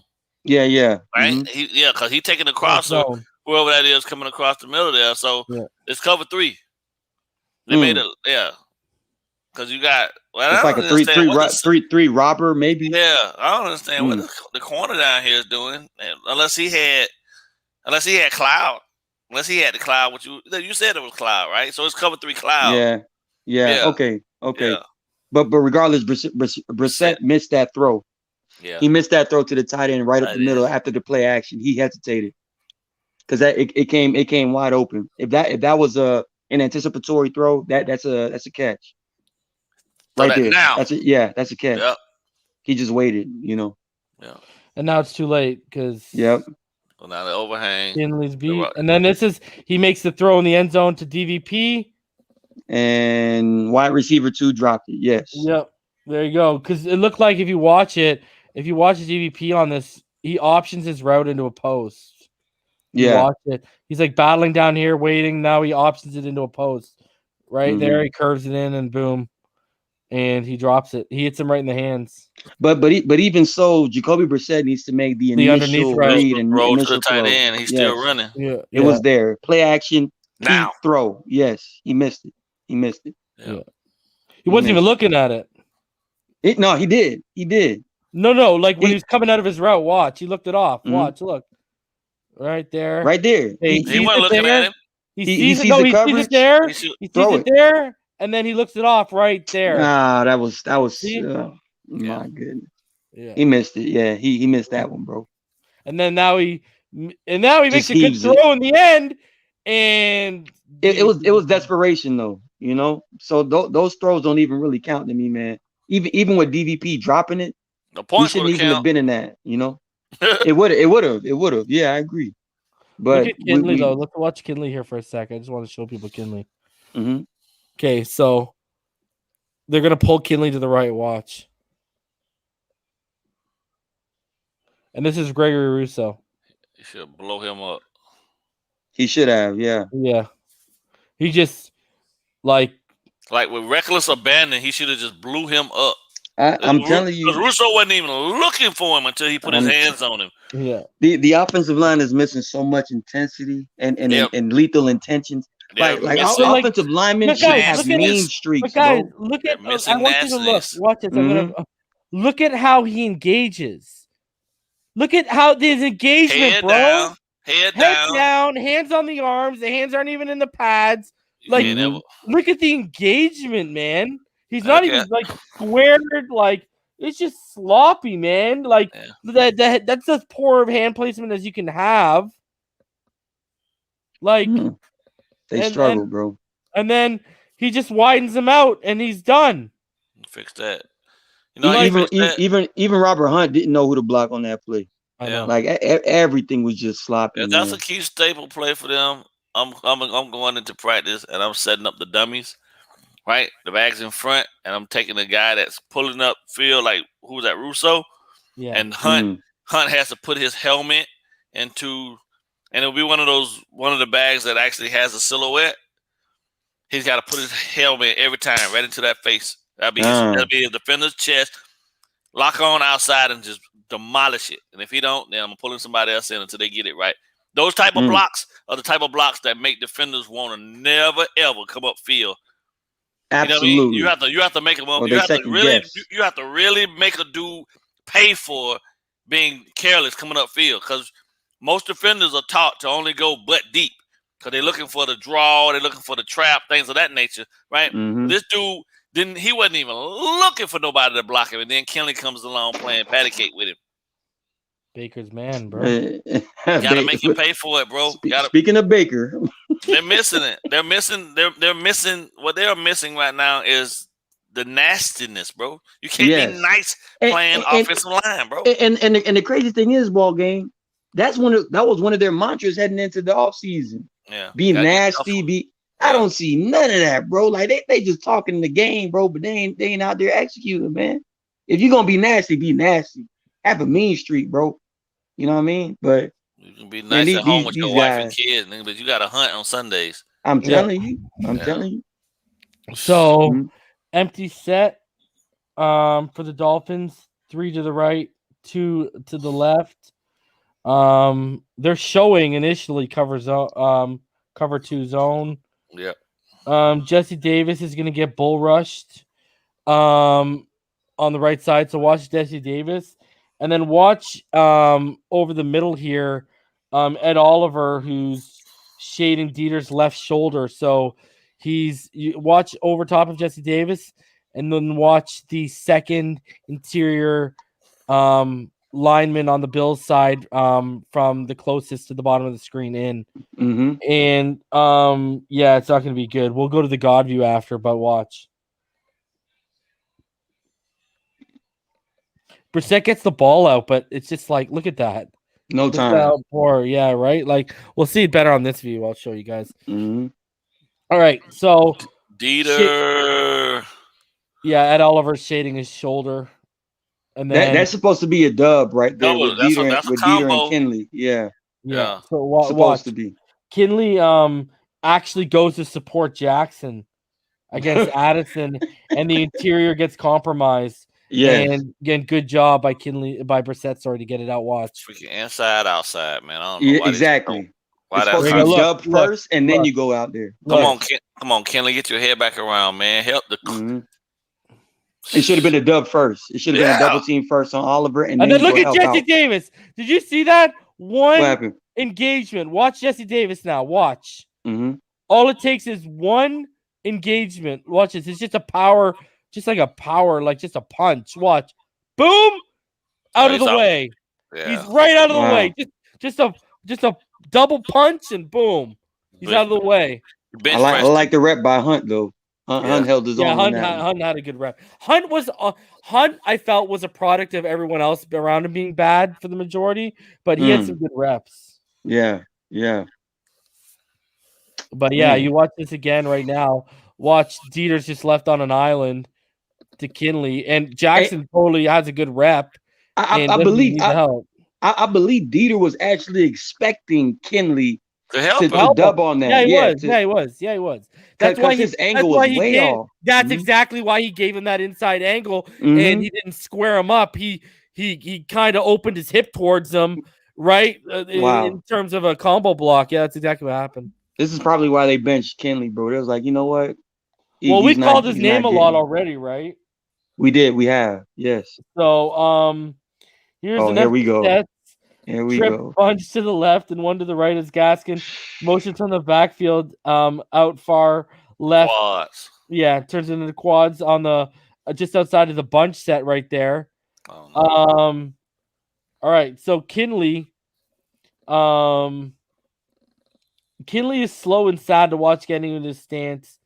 As Dieter is going to slide to help, and Kenley is beat almost immediately, while Jackson's problems with Epinesa begin to pick up from here. Fumble! Watch this. Yeah, he has to make the throw, right? It's actually, I'm showing this because it's rushed, right? Brissett has to get the ball out, grand fumbles, go figure.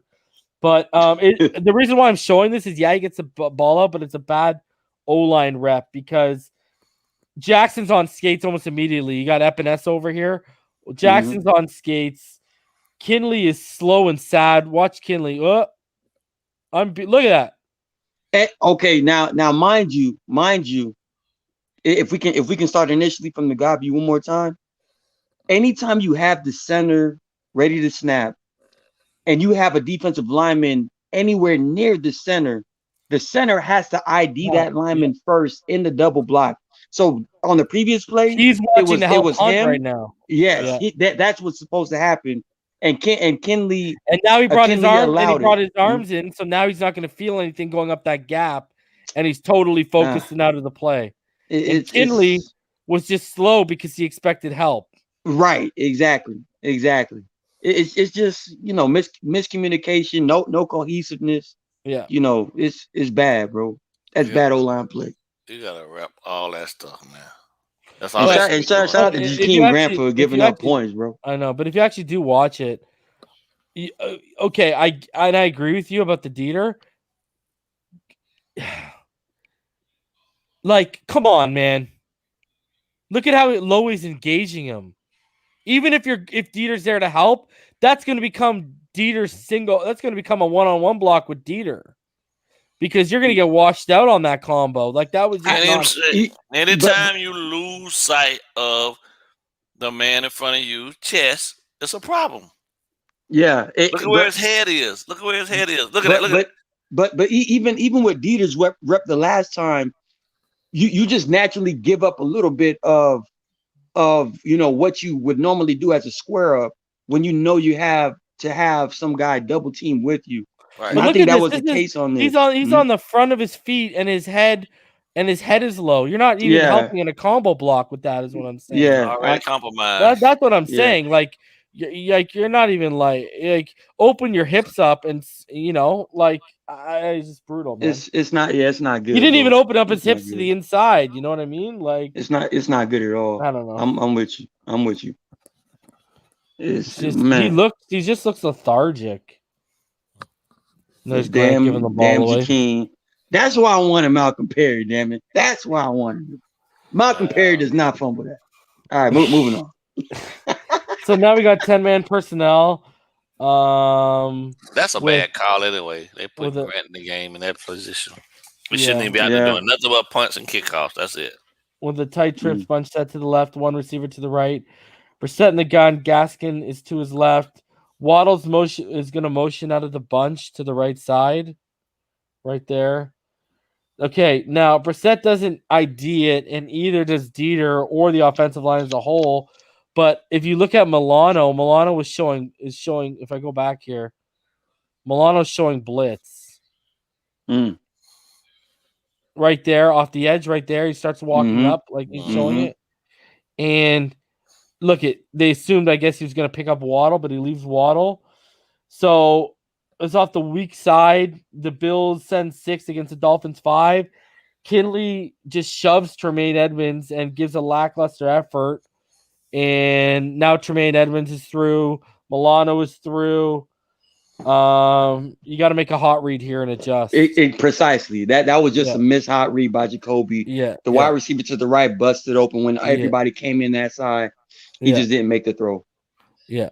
He did not make the throw. Why is it? My question still becomes when they walking up all these extra guys, there should be an automatic alert then at that point. Tight end stay or back stay. Both can't go. Yeah. You see what I'm saying? You gotta match the numbers, bro. They showed you early too. Look at what they're showing you. They're actually showing you they might send 7. They might send 7. Look at Tremaine creeps up, and then Tremaine does. He don't need who is that? No, that's Shaheem.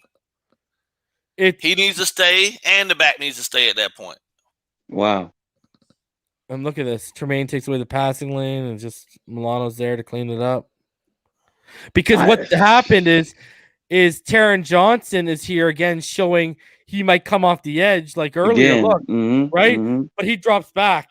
With the running back, he takes the running back, and they outnumber us. Yeah, instead of 7, they send 6 on 5. Yeah, Jacoby was supposed to throw the hot on that one, man. Yeah, the hot was open immediately. So agreed. So now empty set, 3 to the left, 2 to the right. You remember this week I was updating everyone that Star. How do you say his name? Latoulier. Oh, Star Latulele, yeah, something like that. Yeah, Star Lut. I don't know. Star Latulele. Whatever, man. Star. Yo, he dominates Robert Hunt on the bull rush, and as Vanessa drives Jackson back, swipes his hands down, swims inside, and Kinley's too late to help. And that flushes Brissett. Hunt is flagged for holding on Lutele, whatever his name is, and the scramble is now nullified. So watch. That dude bench press 400 pounds, man. So look at him drive Hunt back. Okay, now but watch the other side. Okay, you see Jackson. Now watch him. Epinesa is just gonna swipe his hands right there. Got him off. Yeah. Got him off balance. Swims through. He's bound. Look at Jackson right now. Look at Jackson right now. I'm just so upset that we just did not address this offensive line the right way, bro. That's what I'm most pissed about, bro. We knew this was gonna be an issue. Great. Yo, hey, Lutelier or whatever the hell his name is. What a bull rush, man. Jesus Lord. Nah, he's a former first round pick. This guy got talent, bro. He's good. Try to stop that. Jeez. But you know what? Hunt, he let him drive him back, but he didn't let him disengage till Brissett was already out of the pocket. Absolutely. But Jackson stays on his guy. Coolidge by Epinesa, man. So here we go. We got 11-man personnel. Brissett's in the shotgun with Gaskin to his right, one wide receiver to his right, and two stacked to his left. And guess who shows up again? The shining star, Lutelier.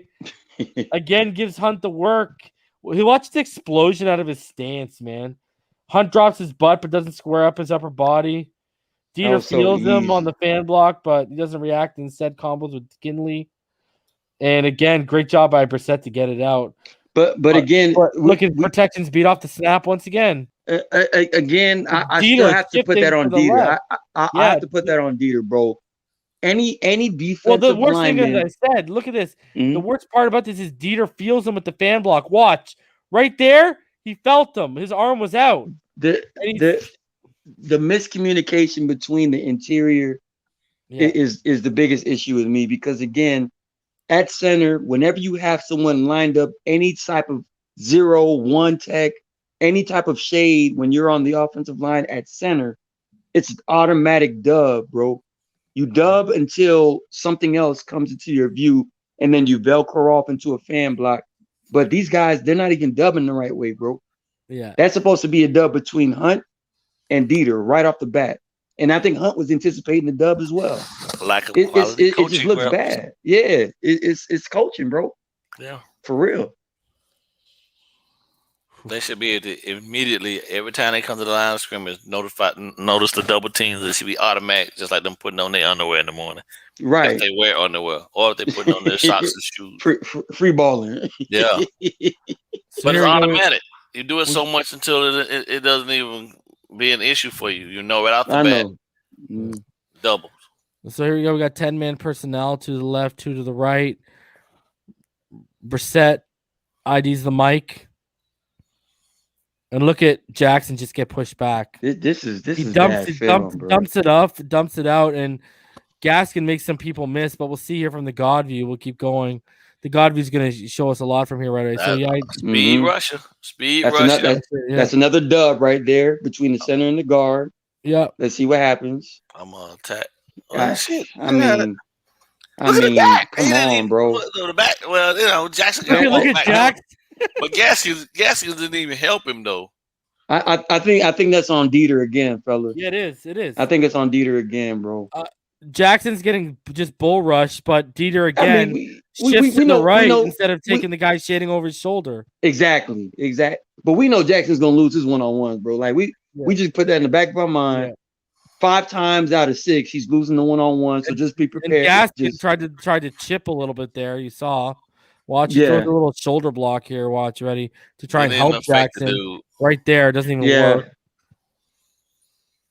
And Hunt's just left on an island, kind of, right? And Tremaine Edmonds is a monster, bro. People forget, bro. Tremaine Edmonds was supposed to be a top 10 pick. Oh, he's amazing. This dude is an awesome linebacker, bro. Yeah, awesome line. I would have chose him over Minka at 11, by the way, but. That's neither here nor there. This is why they mentioned Dieter yesterday, and they mentioned him again today. But anyways, so now again, 10-man personnel, and they're gonna motion Gesicki closer in line, and Gesicki's actually going to block now, turning into more of an 11-man personnel look. Gaskin comes out. He got walked all the way back to the all the way back, bro. And Brissett Tango. flushes out to the left side. The second got walked all the way back. All the way back. My man. Right there, because Russo keeps outside wide. All the way. Look at that. And look at Gaskin's helping him, dude. And they both whipped, bro. No, the worst part of it is that he bench pressed him first, got him off center. Got him on his tippy toes, and then continued to walk him off. And then Mike standing there watching like, oh, damn. Is that on me? I included this to show people why. Everybody that say he blocks. Yeah, right. For those people that say he's a good blocker, that was for you guys. Nah, he's not that great. Nah. All right. So I believe we're in. Is that? I think that's Ethan Carter on the inside there, right there, right to the right side. Yes. Yeah. Yes, it is. Mm-hmm. Yeah, he get lit up. Yeah. So it's a blitz again. Yep. And look at that. Intentional grounding. But the dig route was coming open with Jakeem Grant on the outside, because it's pretty much a zone like cover 3 almost. Mm-hmm. Once he gets past that first wave, and he starts getting into that dig route, the ball should have been out. But again, no time really. The throw needs to be like right there. That's where the throw needs to be out of his hand. The problem is he's feeling the pressure. I know. Right, because when he steps up, watch Jackson's effort on this play. That's why we're going to take a look at this. Now, if you look at this left side, watch Jackson's effort on this play. Another dub. Good job. He literally shoved Epinesa into the quarterback. Threw him right into him. He's on his feet, bro. His feet are not good, man. What are you doing? He's trying to trip him, bro. Yeah. And look at how easily Epinesa's just going across his face inside on him, man. I know. So Jackson needs a lot of coaching, bro. 10-man personnel, 2 wide right, 2 stacked to the left. Ahmed's in the backfield to Brissett's left. They motion Gesicki to the inside on the left side, to the slot. Eichenberg's in, right? Yeah, now Eichenberg is in. Mm-hmm. And just again, up the middle. Miscommunication. Watch. Again, the interior letting us down. Watch the miscommunication here. Ole. You know why this is? Actually, you know why this is? This RPO? is because this is an RPO, and that's a run block. So he totally whiffs. And then he realizes, oh, crap, and he tries to get back. Yeah, we ain't gonna be able to run block. That's actually conceptual. The problem there. I'm just gonna keep saying this. We have to get rid of our RPO for now, because we don't have consistent RPO. Looks it off. He has his low read, and that's why Dieter thought he was run blocking to the right.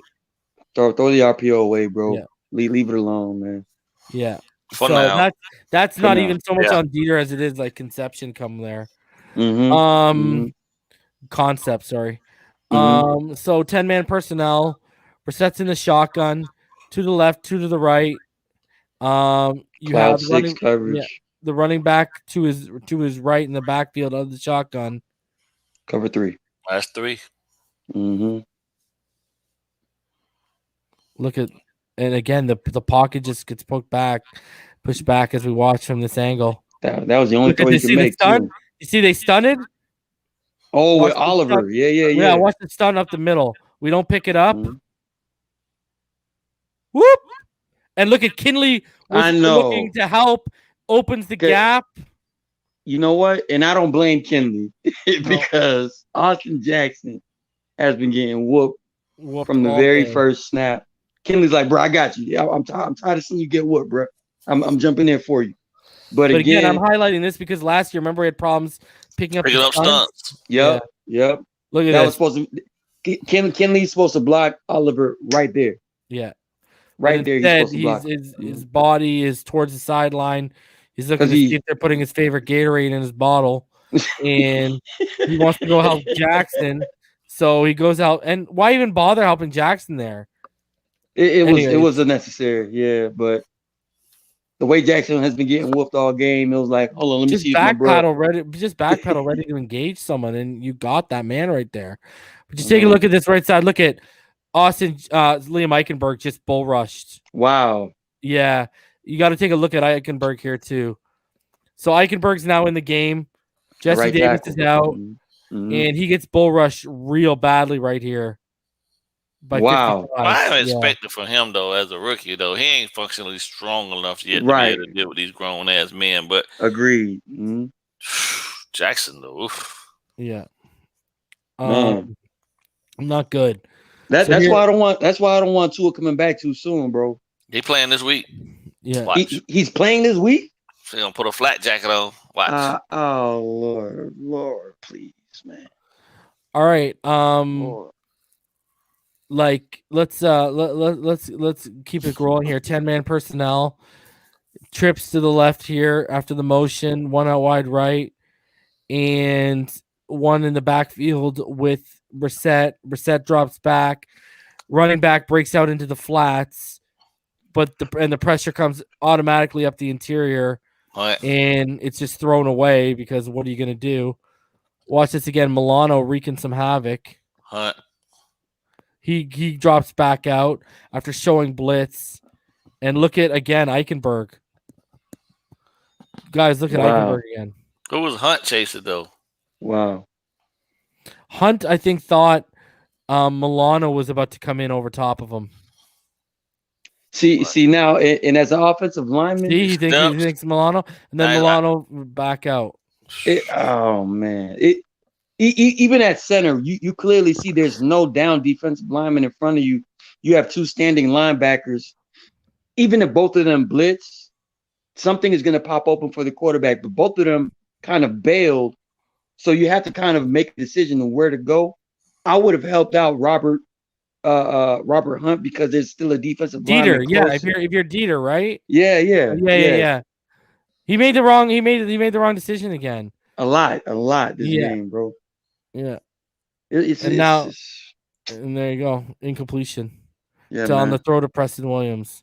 Dieter's had a lot of big mistakes. That's why you saw them bringing him up. Like the thing is, you're seeing a lot of guys make mistakes on one play. It's not even just always one person usually.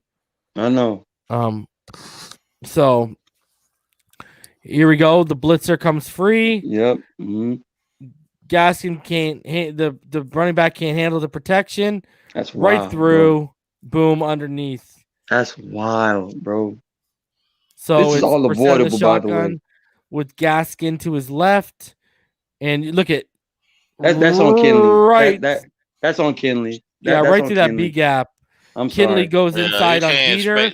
You got to see that. Yeah, you can't expect the running back to. No. Look, and like we always say, as soon as you see a defensive lineman lined up right in front of the center, Kinley's got a nose right there, man. You want to dub it, but when you see something walking in, you automatically have to say to yourself, okay, I'm going to use my right hand, engage, and then break off to that guy that's blitzing. Yeah.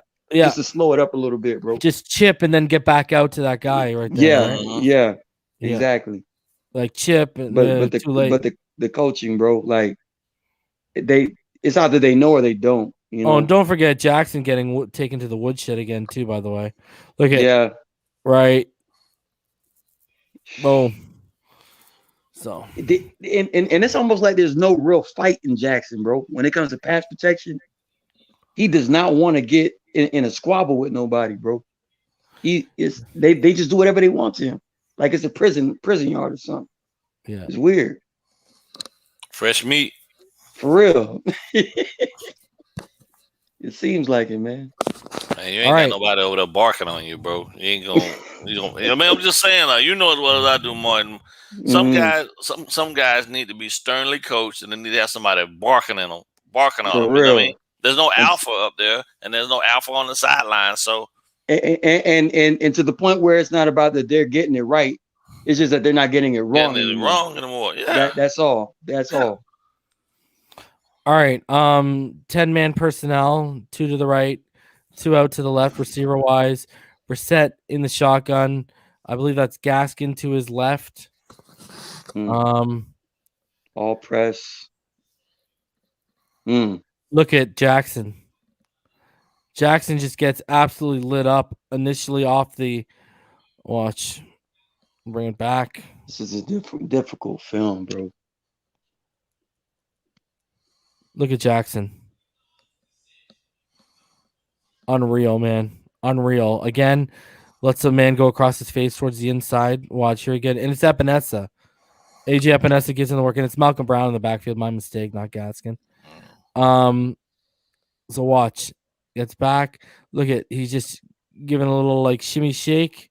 Goes inside across his face. And look at, he's free. That's weird, bro. You the 18th overall pick and you getting waxed. You getting pushed. You already offset 1.5 yards, and then you're still moving and shuffling your feet back another 5 yards trying to catch this dude instead of engaging him at 3 yards. There should be no way in the world you trying to look catch his hands. I know. Once you catch somebody, listen. Once you catch somebody that deep, you're dead. It's a done deal. Like, look at his hands when he goes to engage, man. Like, what are you doing? His technique is the worst, dog. I'm sorry, man. Terrible. Great screen blocker, but pass pro. Oh my god, the worst, bro. My goodness.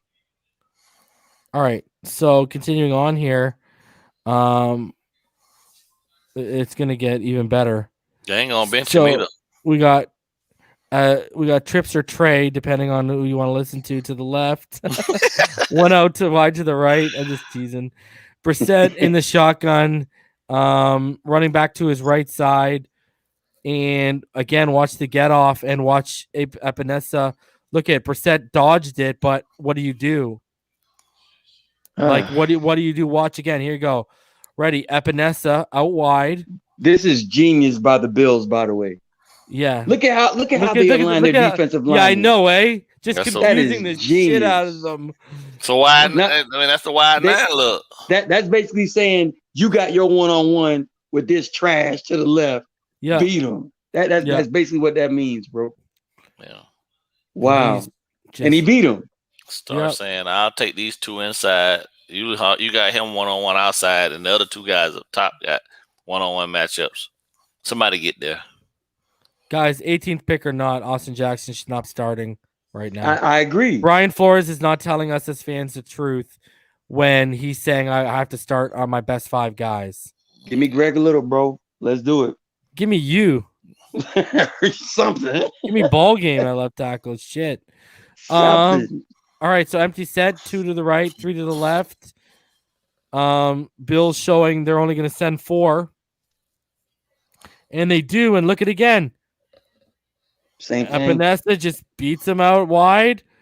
And then, but the problem is Eichenberg got walked down. Yeah. Walked back by not only did Eichenberg get walked back, Eichenberg put on his ass. There's Eichenberg on the ground.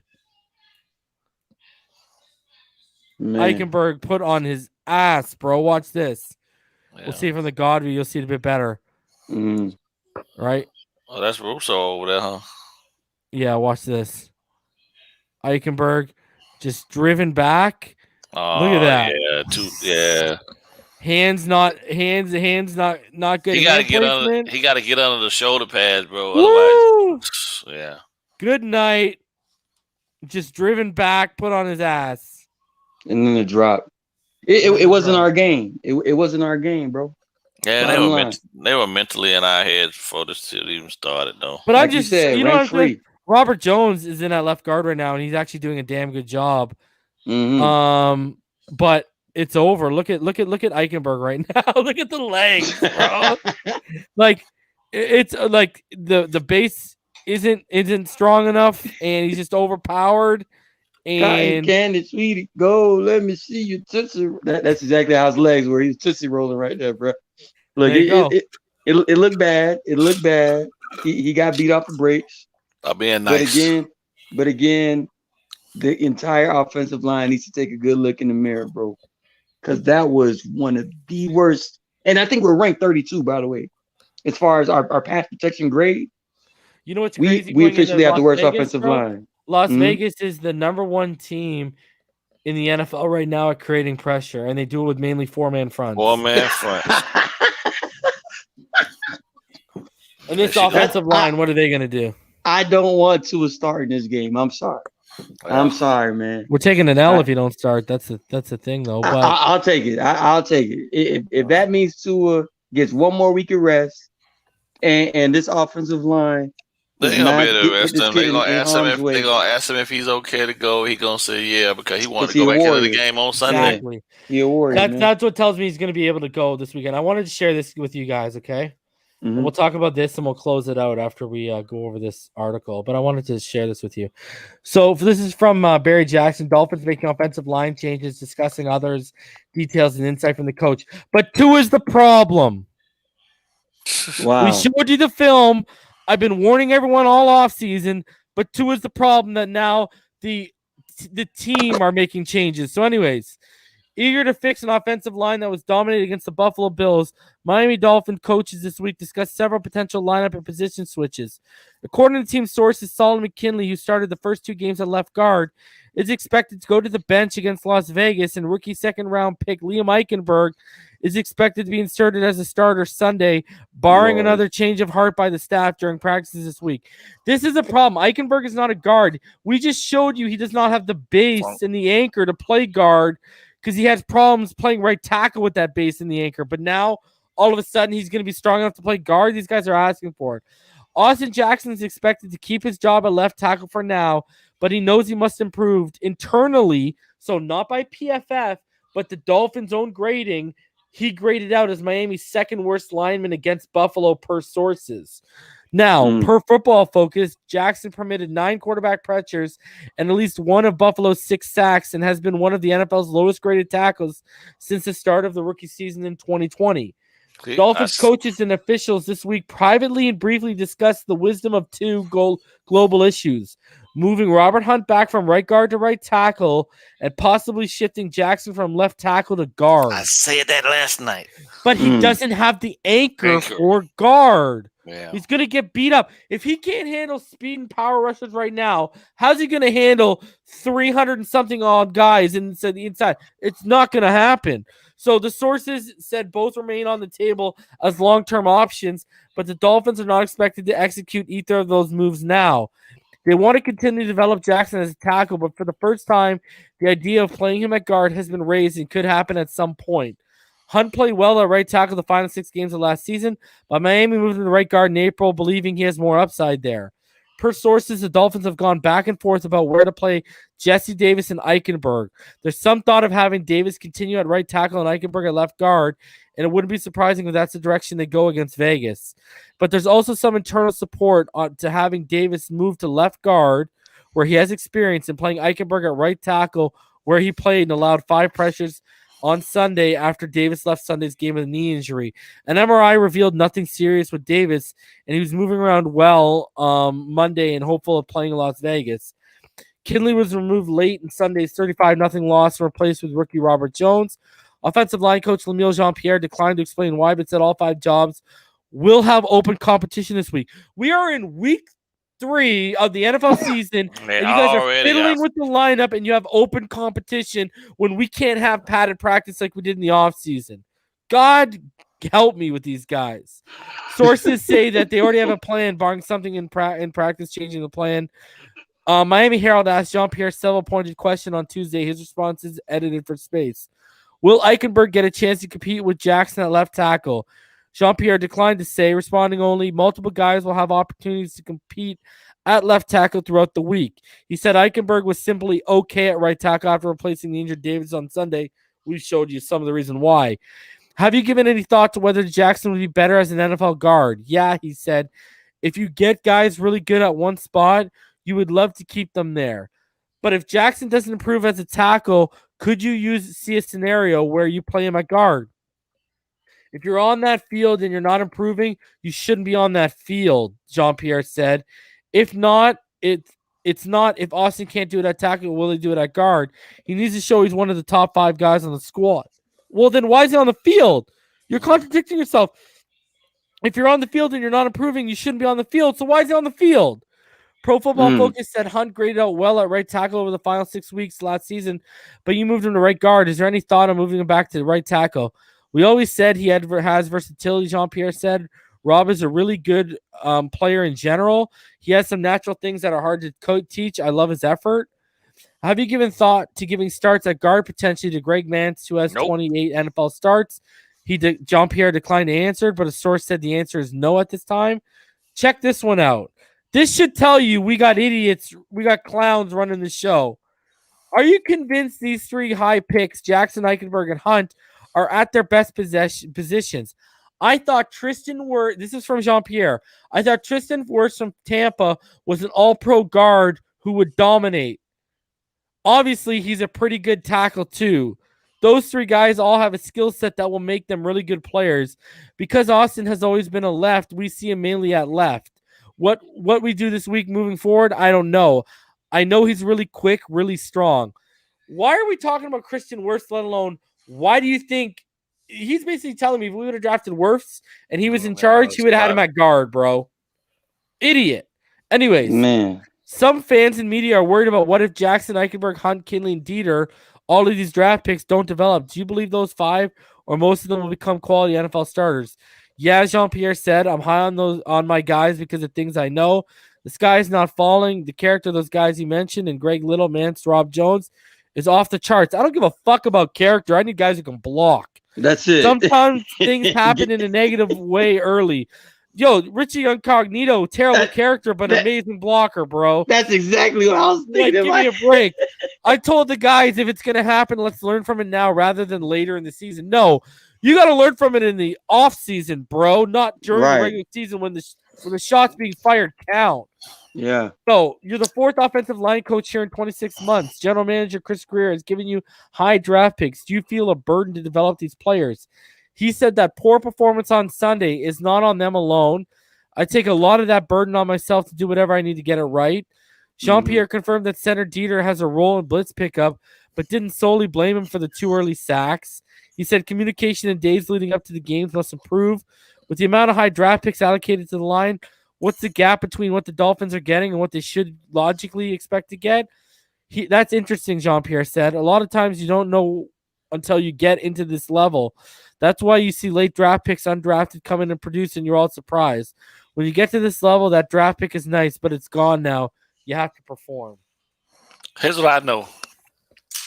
We practiced a lot of scenarios in the military for all sorts of different situations, but nothing makes that ass pucker more than getting shot at in real live action. And then that's when you realize whether guys really truly can stick to what they've been taught and practice, and what you practice and what you rep and what you rep. And you rep for you don't really rep to rep the things that you practice for, say, to have it happen the way you practice it. You rep it to stay alive, right? The training helps you stay alive because a lot of shit go out the window and you just resort back to the best thing that you know in those sense, which is get low, return fire, and keep moving, right? These guys don't ever, I mean, reps is what they need, but he's saying all that fluff bullshit, but I'm not buying that he's the guy to get these guys in the right position, because at the end of the day, like you said, Reason, he's talking about Tristan Wirfs like he was going to play him at guard. Like, that's fucking retarded. I don't know. He's not the guy, bro.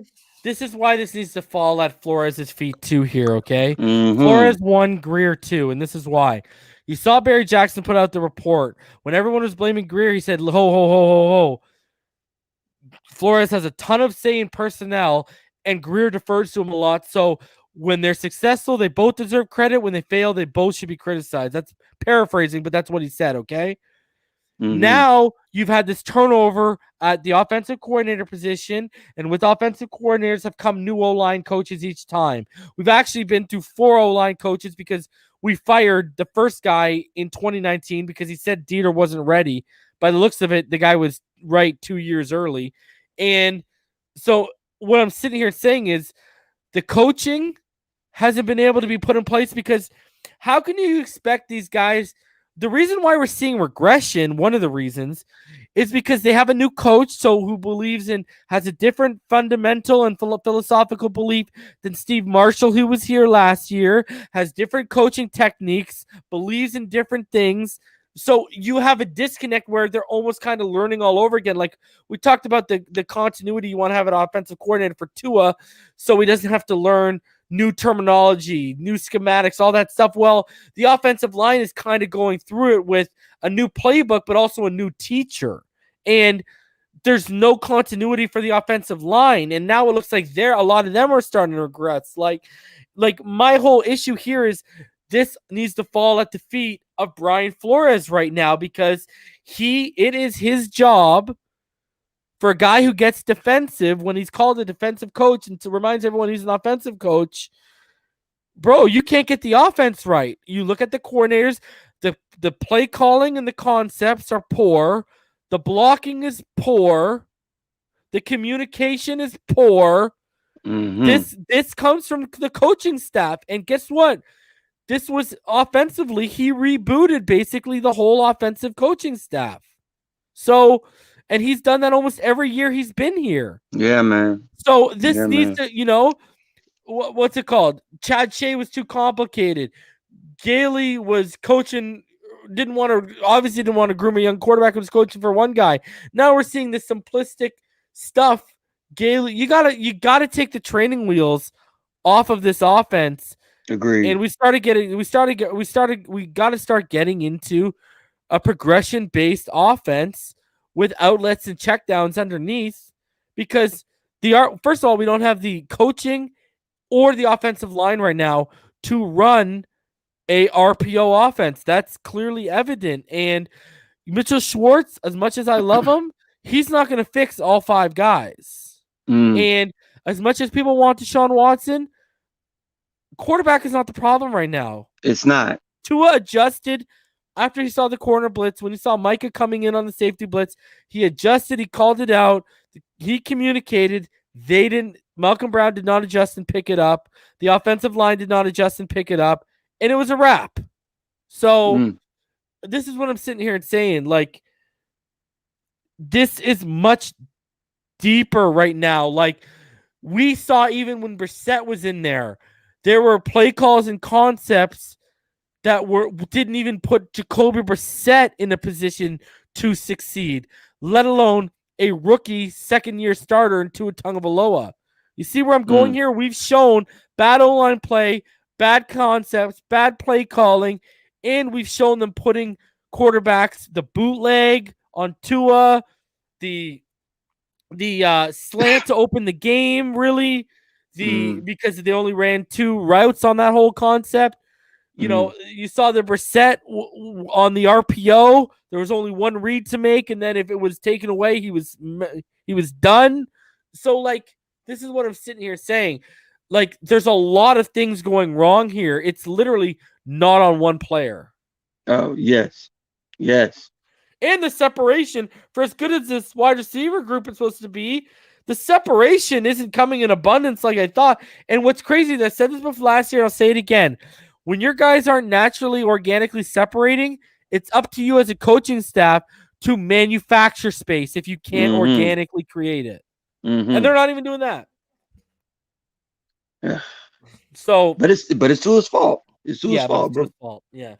So, I mean, I think we killed some narratives tonight. I hope we killed some narratives. We showed the film, man. So, yes, only the brainwashed and the inept and the idiotic will go a different way here. But let's get some final thoughts. BallGame, your final thoughts after watching all that. And I think you're muted, BallGame. G Firm donates $1.99, and he says, could it be they're giving Tua what he can handle? I would disagree with that because we've seen Tua be successful going through progressions. Yeah. So, no, I mean, and me and BallGame saw that last year when we broke down the film, not just this year. But anyways, BallGame, the floor is yours. I think for me at this point, man, it's painfully obvious, bro, that One, this team as a collective hasn't really gotten better on the offensive side of the ball like we assumed they would be. And I think a lot of it comes down to one, still there's a ton of inexperience in the key areas that needs to be enhanced and coached up the most, which is the offensive line. Two, the concepts that we're running. Bro, you got to advance the installs every week, man, so that people can't just sit on and be completely out scheming you for things that you're trying to do, which look like the whole, like Buffalo really had everything we did schemed up to the T. They took everything away, and they kind of knew what was coming just based on the formation. When they're inside of your head that much, and you've given them that much leeway to actually take away the things that you thought were going to be successful, it's already a done deal in the game. And now you're just going to stand the risk of getting people hurt.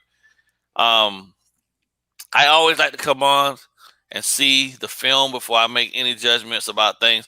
Now, I have to be honest, right? Remember when people go back and watch the video, I did have Buffalo beating us, but I didn't have Buffalo beating shit down our legs. You know what I mean? Mm-hmm. And this just surprised me, but this is a collective effort and it's a collective loss that's heavily put on the coaching and the players. A lack of execution, bro. Like, they need to completely walk away from this game and just say, you know what?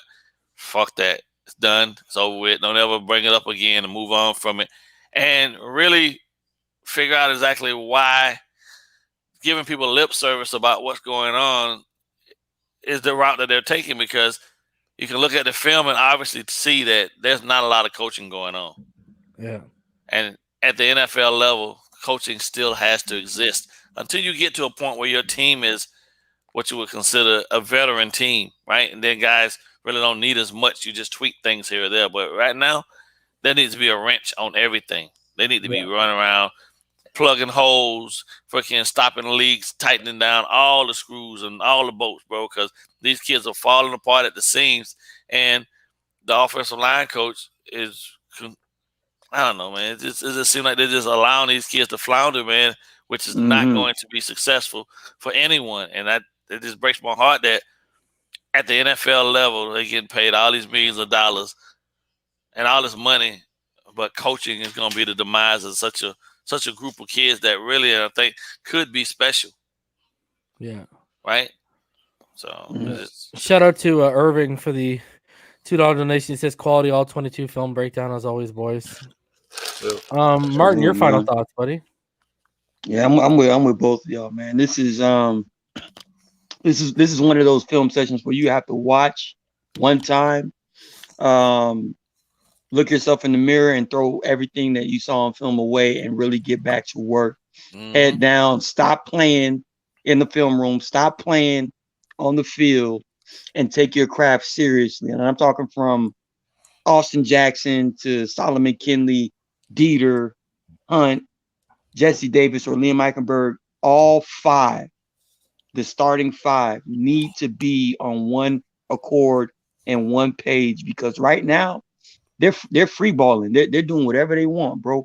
And you can clearly see the lack of communication and continuity between these guys, and it's affecting every aspect of the offense. And technically, it's affecting every aspect of the team, because we just went through the offensive plays, but defensively, we did exactly what we needed to do against the Buffalo Bills to, keep us in that game.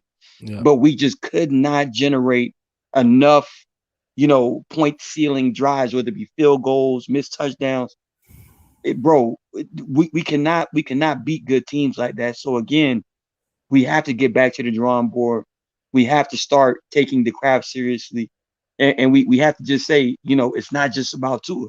It should never be just about a quarterback. It has to be about, getting everything else around you up to par and ready to play a football game. And again, it was just hard watching this, bro. Like, I hope they figure this thing out sooner than later, because this schedule does not get any easier. Let me tell you. Yeah. Fins up.